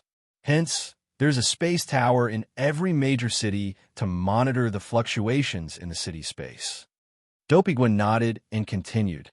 "That's the strange part. I have an uncle who works in the space tower who told me that when the incident happened, the space tower didn't sense anything unusual. This only proves 2 things." Everyone was curious. What 2 things? Master of Dopey scratched his chin. When the space tower was operating normally, there wasn't the slightest fluctuation. This proves, first, that the person who cast the space magic was very powerful, far beyond the range of the space tower's monitoring. Second, this person definitely isn't an alien like those experts in the news say. Why? Because the aliens now are not strong at all. A while ago, an uncle who works in the Ministry of Defense told me that there was a chaotic battle in the M78 Nebula not long ago. It was General E of our Ministry of National Defense who personally mediated. With one sky-parting sword, those rebel soldiers, who were tens of meters tall, were beaten until they didn't have the slightest bit of temper. Wang Ling, how many King uncles do you have? In the evening, Grenade-throwing senior Immortal visited the Wang family's small villa again. This time, he had brought 5 or 6 caddies of broccoli with him, which he had grown using spirit soil. Of course, the parent of the broccoli was still the one which Grandfather Wang had put in Grenade-throwing senior Immortal's bowl back then. When he brought broccoli to the Wang family's small villa several times in a row, Grenade-throwing senior Immortal looked a little lost. because to this day, he was still unable to truly figure out what Old Man Wang's intentions were when he picked broccoli for him back then. Grenade-throwing senior immortal had Song Qingshu stay at one Xian garden to look after the place, and he had become Grenade-throwing senior immortal's butler. It was only recently that the hawthorn seed which he had planted the last time showed signs of growing. At this stage, he had to take more care of it. To be honest, Song Qingshu had actually changed a lot. Since leaving Mo Immortal Castle, he had become a lot more cheerful. Furthermore, he had sold off all the magic treasures which he had obtained illegally while working at Mo Immortal Castle, and invested them in a lot of charity organizations. Although he was still in the observation stage, Grenade-throwing senior immortal was a lot less wary of Song Qingshu than when they had first met. What was more, the fighting lion was watching over the villa. After borrowing it from Immortal Toya for 2 days the last time, for some reason, this fighting lion refused to go back no matter what Immortal Toya said. No matter what Immortal Toya did, this fighting lion wouldn't budge even half a step. It just lay lazily at the entrance of Grenade-throwing senior immortal's villa, its gaze fixed in one direction. Grenade-throwing senior immortal knew that it was in the direction of the Wang family's small villa. This fighting lion was actually looking forward to seeing Wang Ling again. This was a proud creature which would never bow its head to anyone. But in the last few days after Wang Ling had left, it had been looking forward to Wang Ling's reappearance like a young girl in love. Grenade-throwing senior immortal felt that Wang Ling was probably the only one who had the power to tame such an unruly creature in such a short period of time. This time, Wang Ling had come to the Wang family's small villa specifically to look for him. So after greeting the great seniors downstairs with the broccoli in hand, Grenade-throwing senior immortal didn't stand on ceremony and directly went upstairs to Wang Ling's bedroom to look for him. "Brother Ling, you're looking for me?" Grenade-throwing senior immortal pushed open the door and saw 2 muscular brothers earnestly helping Wang Ling with his homework at the desk. Loopy Toad smelled Grenade-throwing senior immortal's aura from afar. Lying on the floor, it raised its tender green dog head and nodded politely. Wang Ling sat cross-legged on the bed and stared solemnly at the stone box in front of him. This is... When Grenade-throwing senior immortal saw this simple and unadorned stone box, he abruptly felt deep veneration for it. He held the stone box and looked it up and down. It was completely sealed and there was no opening at all. But through his heavenly eye, he could clearly see that a small part of the stone box was completely hollow. This is a mask box, and after the mask was definitely taken out, the outside was completely sealed off. That's why it's so sealed off. Grenade-throwing senior immortal held the stone box and scanned it carefully. The pattern and the faint but familiar smell of blood. He was almost certain that this stone box had been used to store the stone ghost mask back then. Back then, the stone ghost mask had caused a reign of terror in the cultivation world. The most terrifying thing about it was that it was so sturdy that it couldn't be destroyed at all. Thus, a lot of craftsmen had researched ways to seal the stone ghost mask.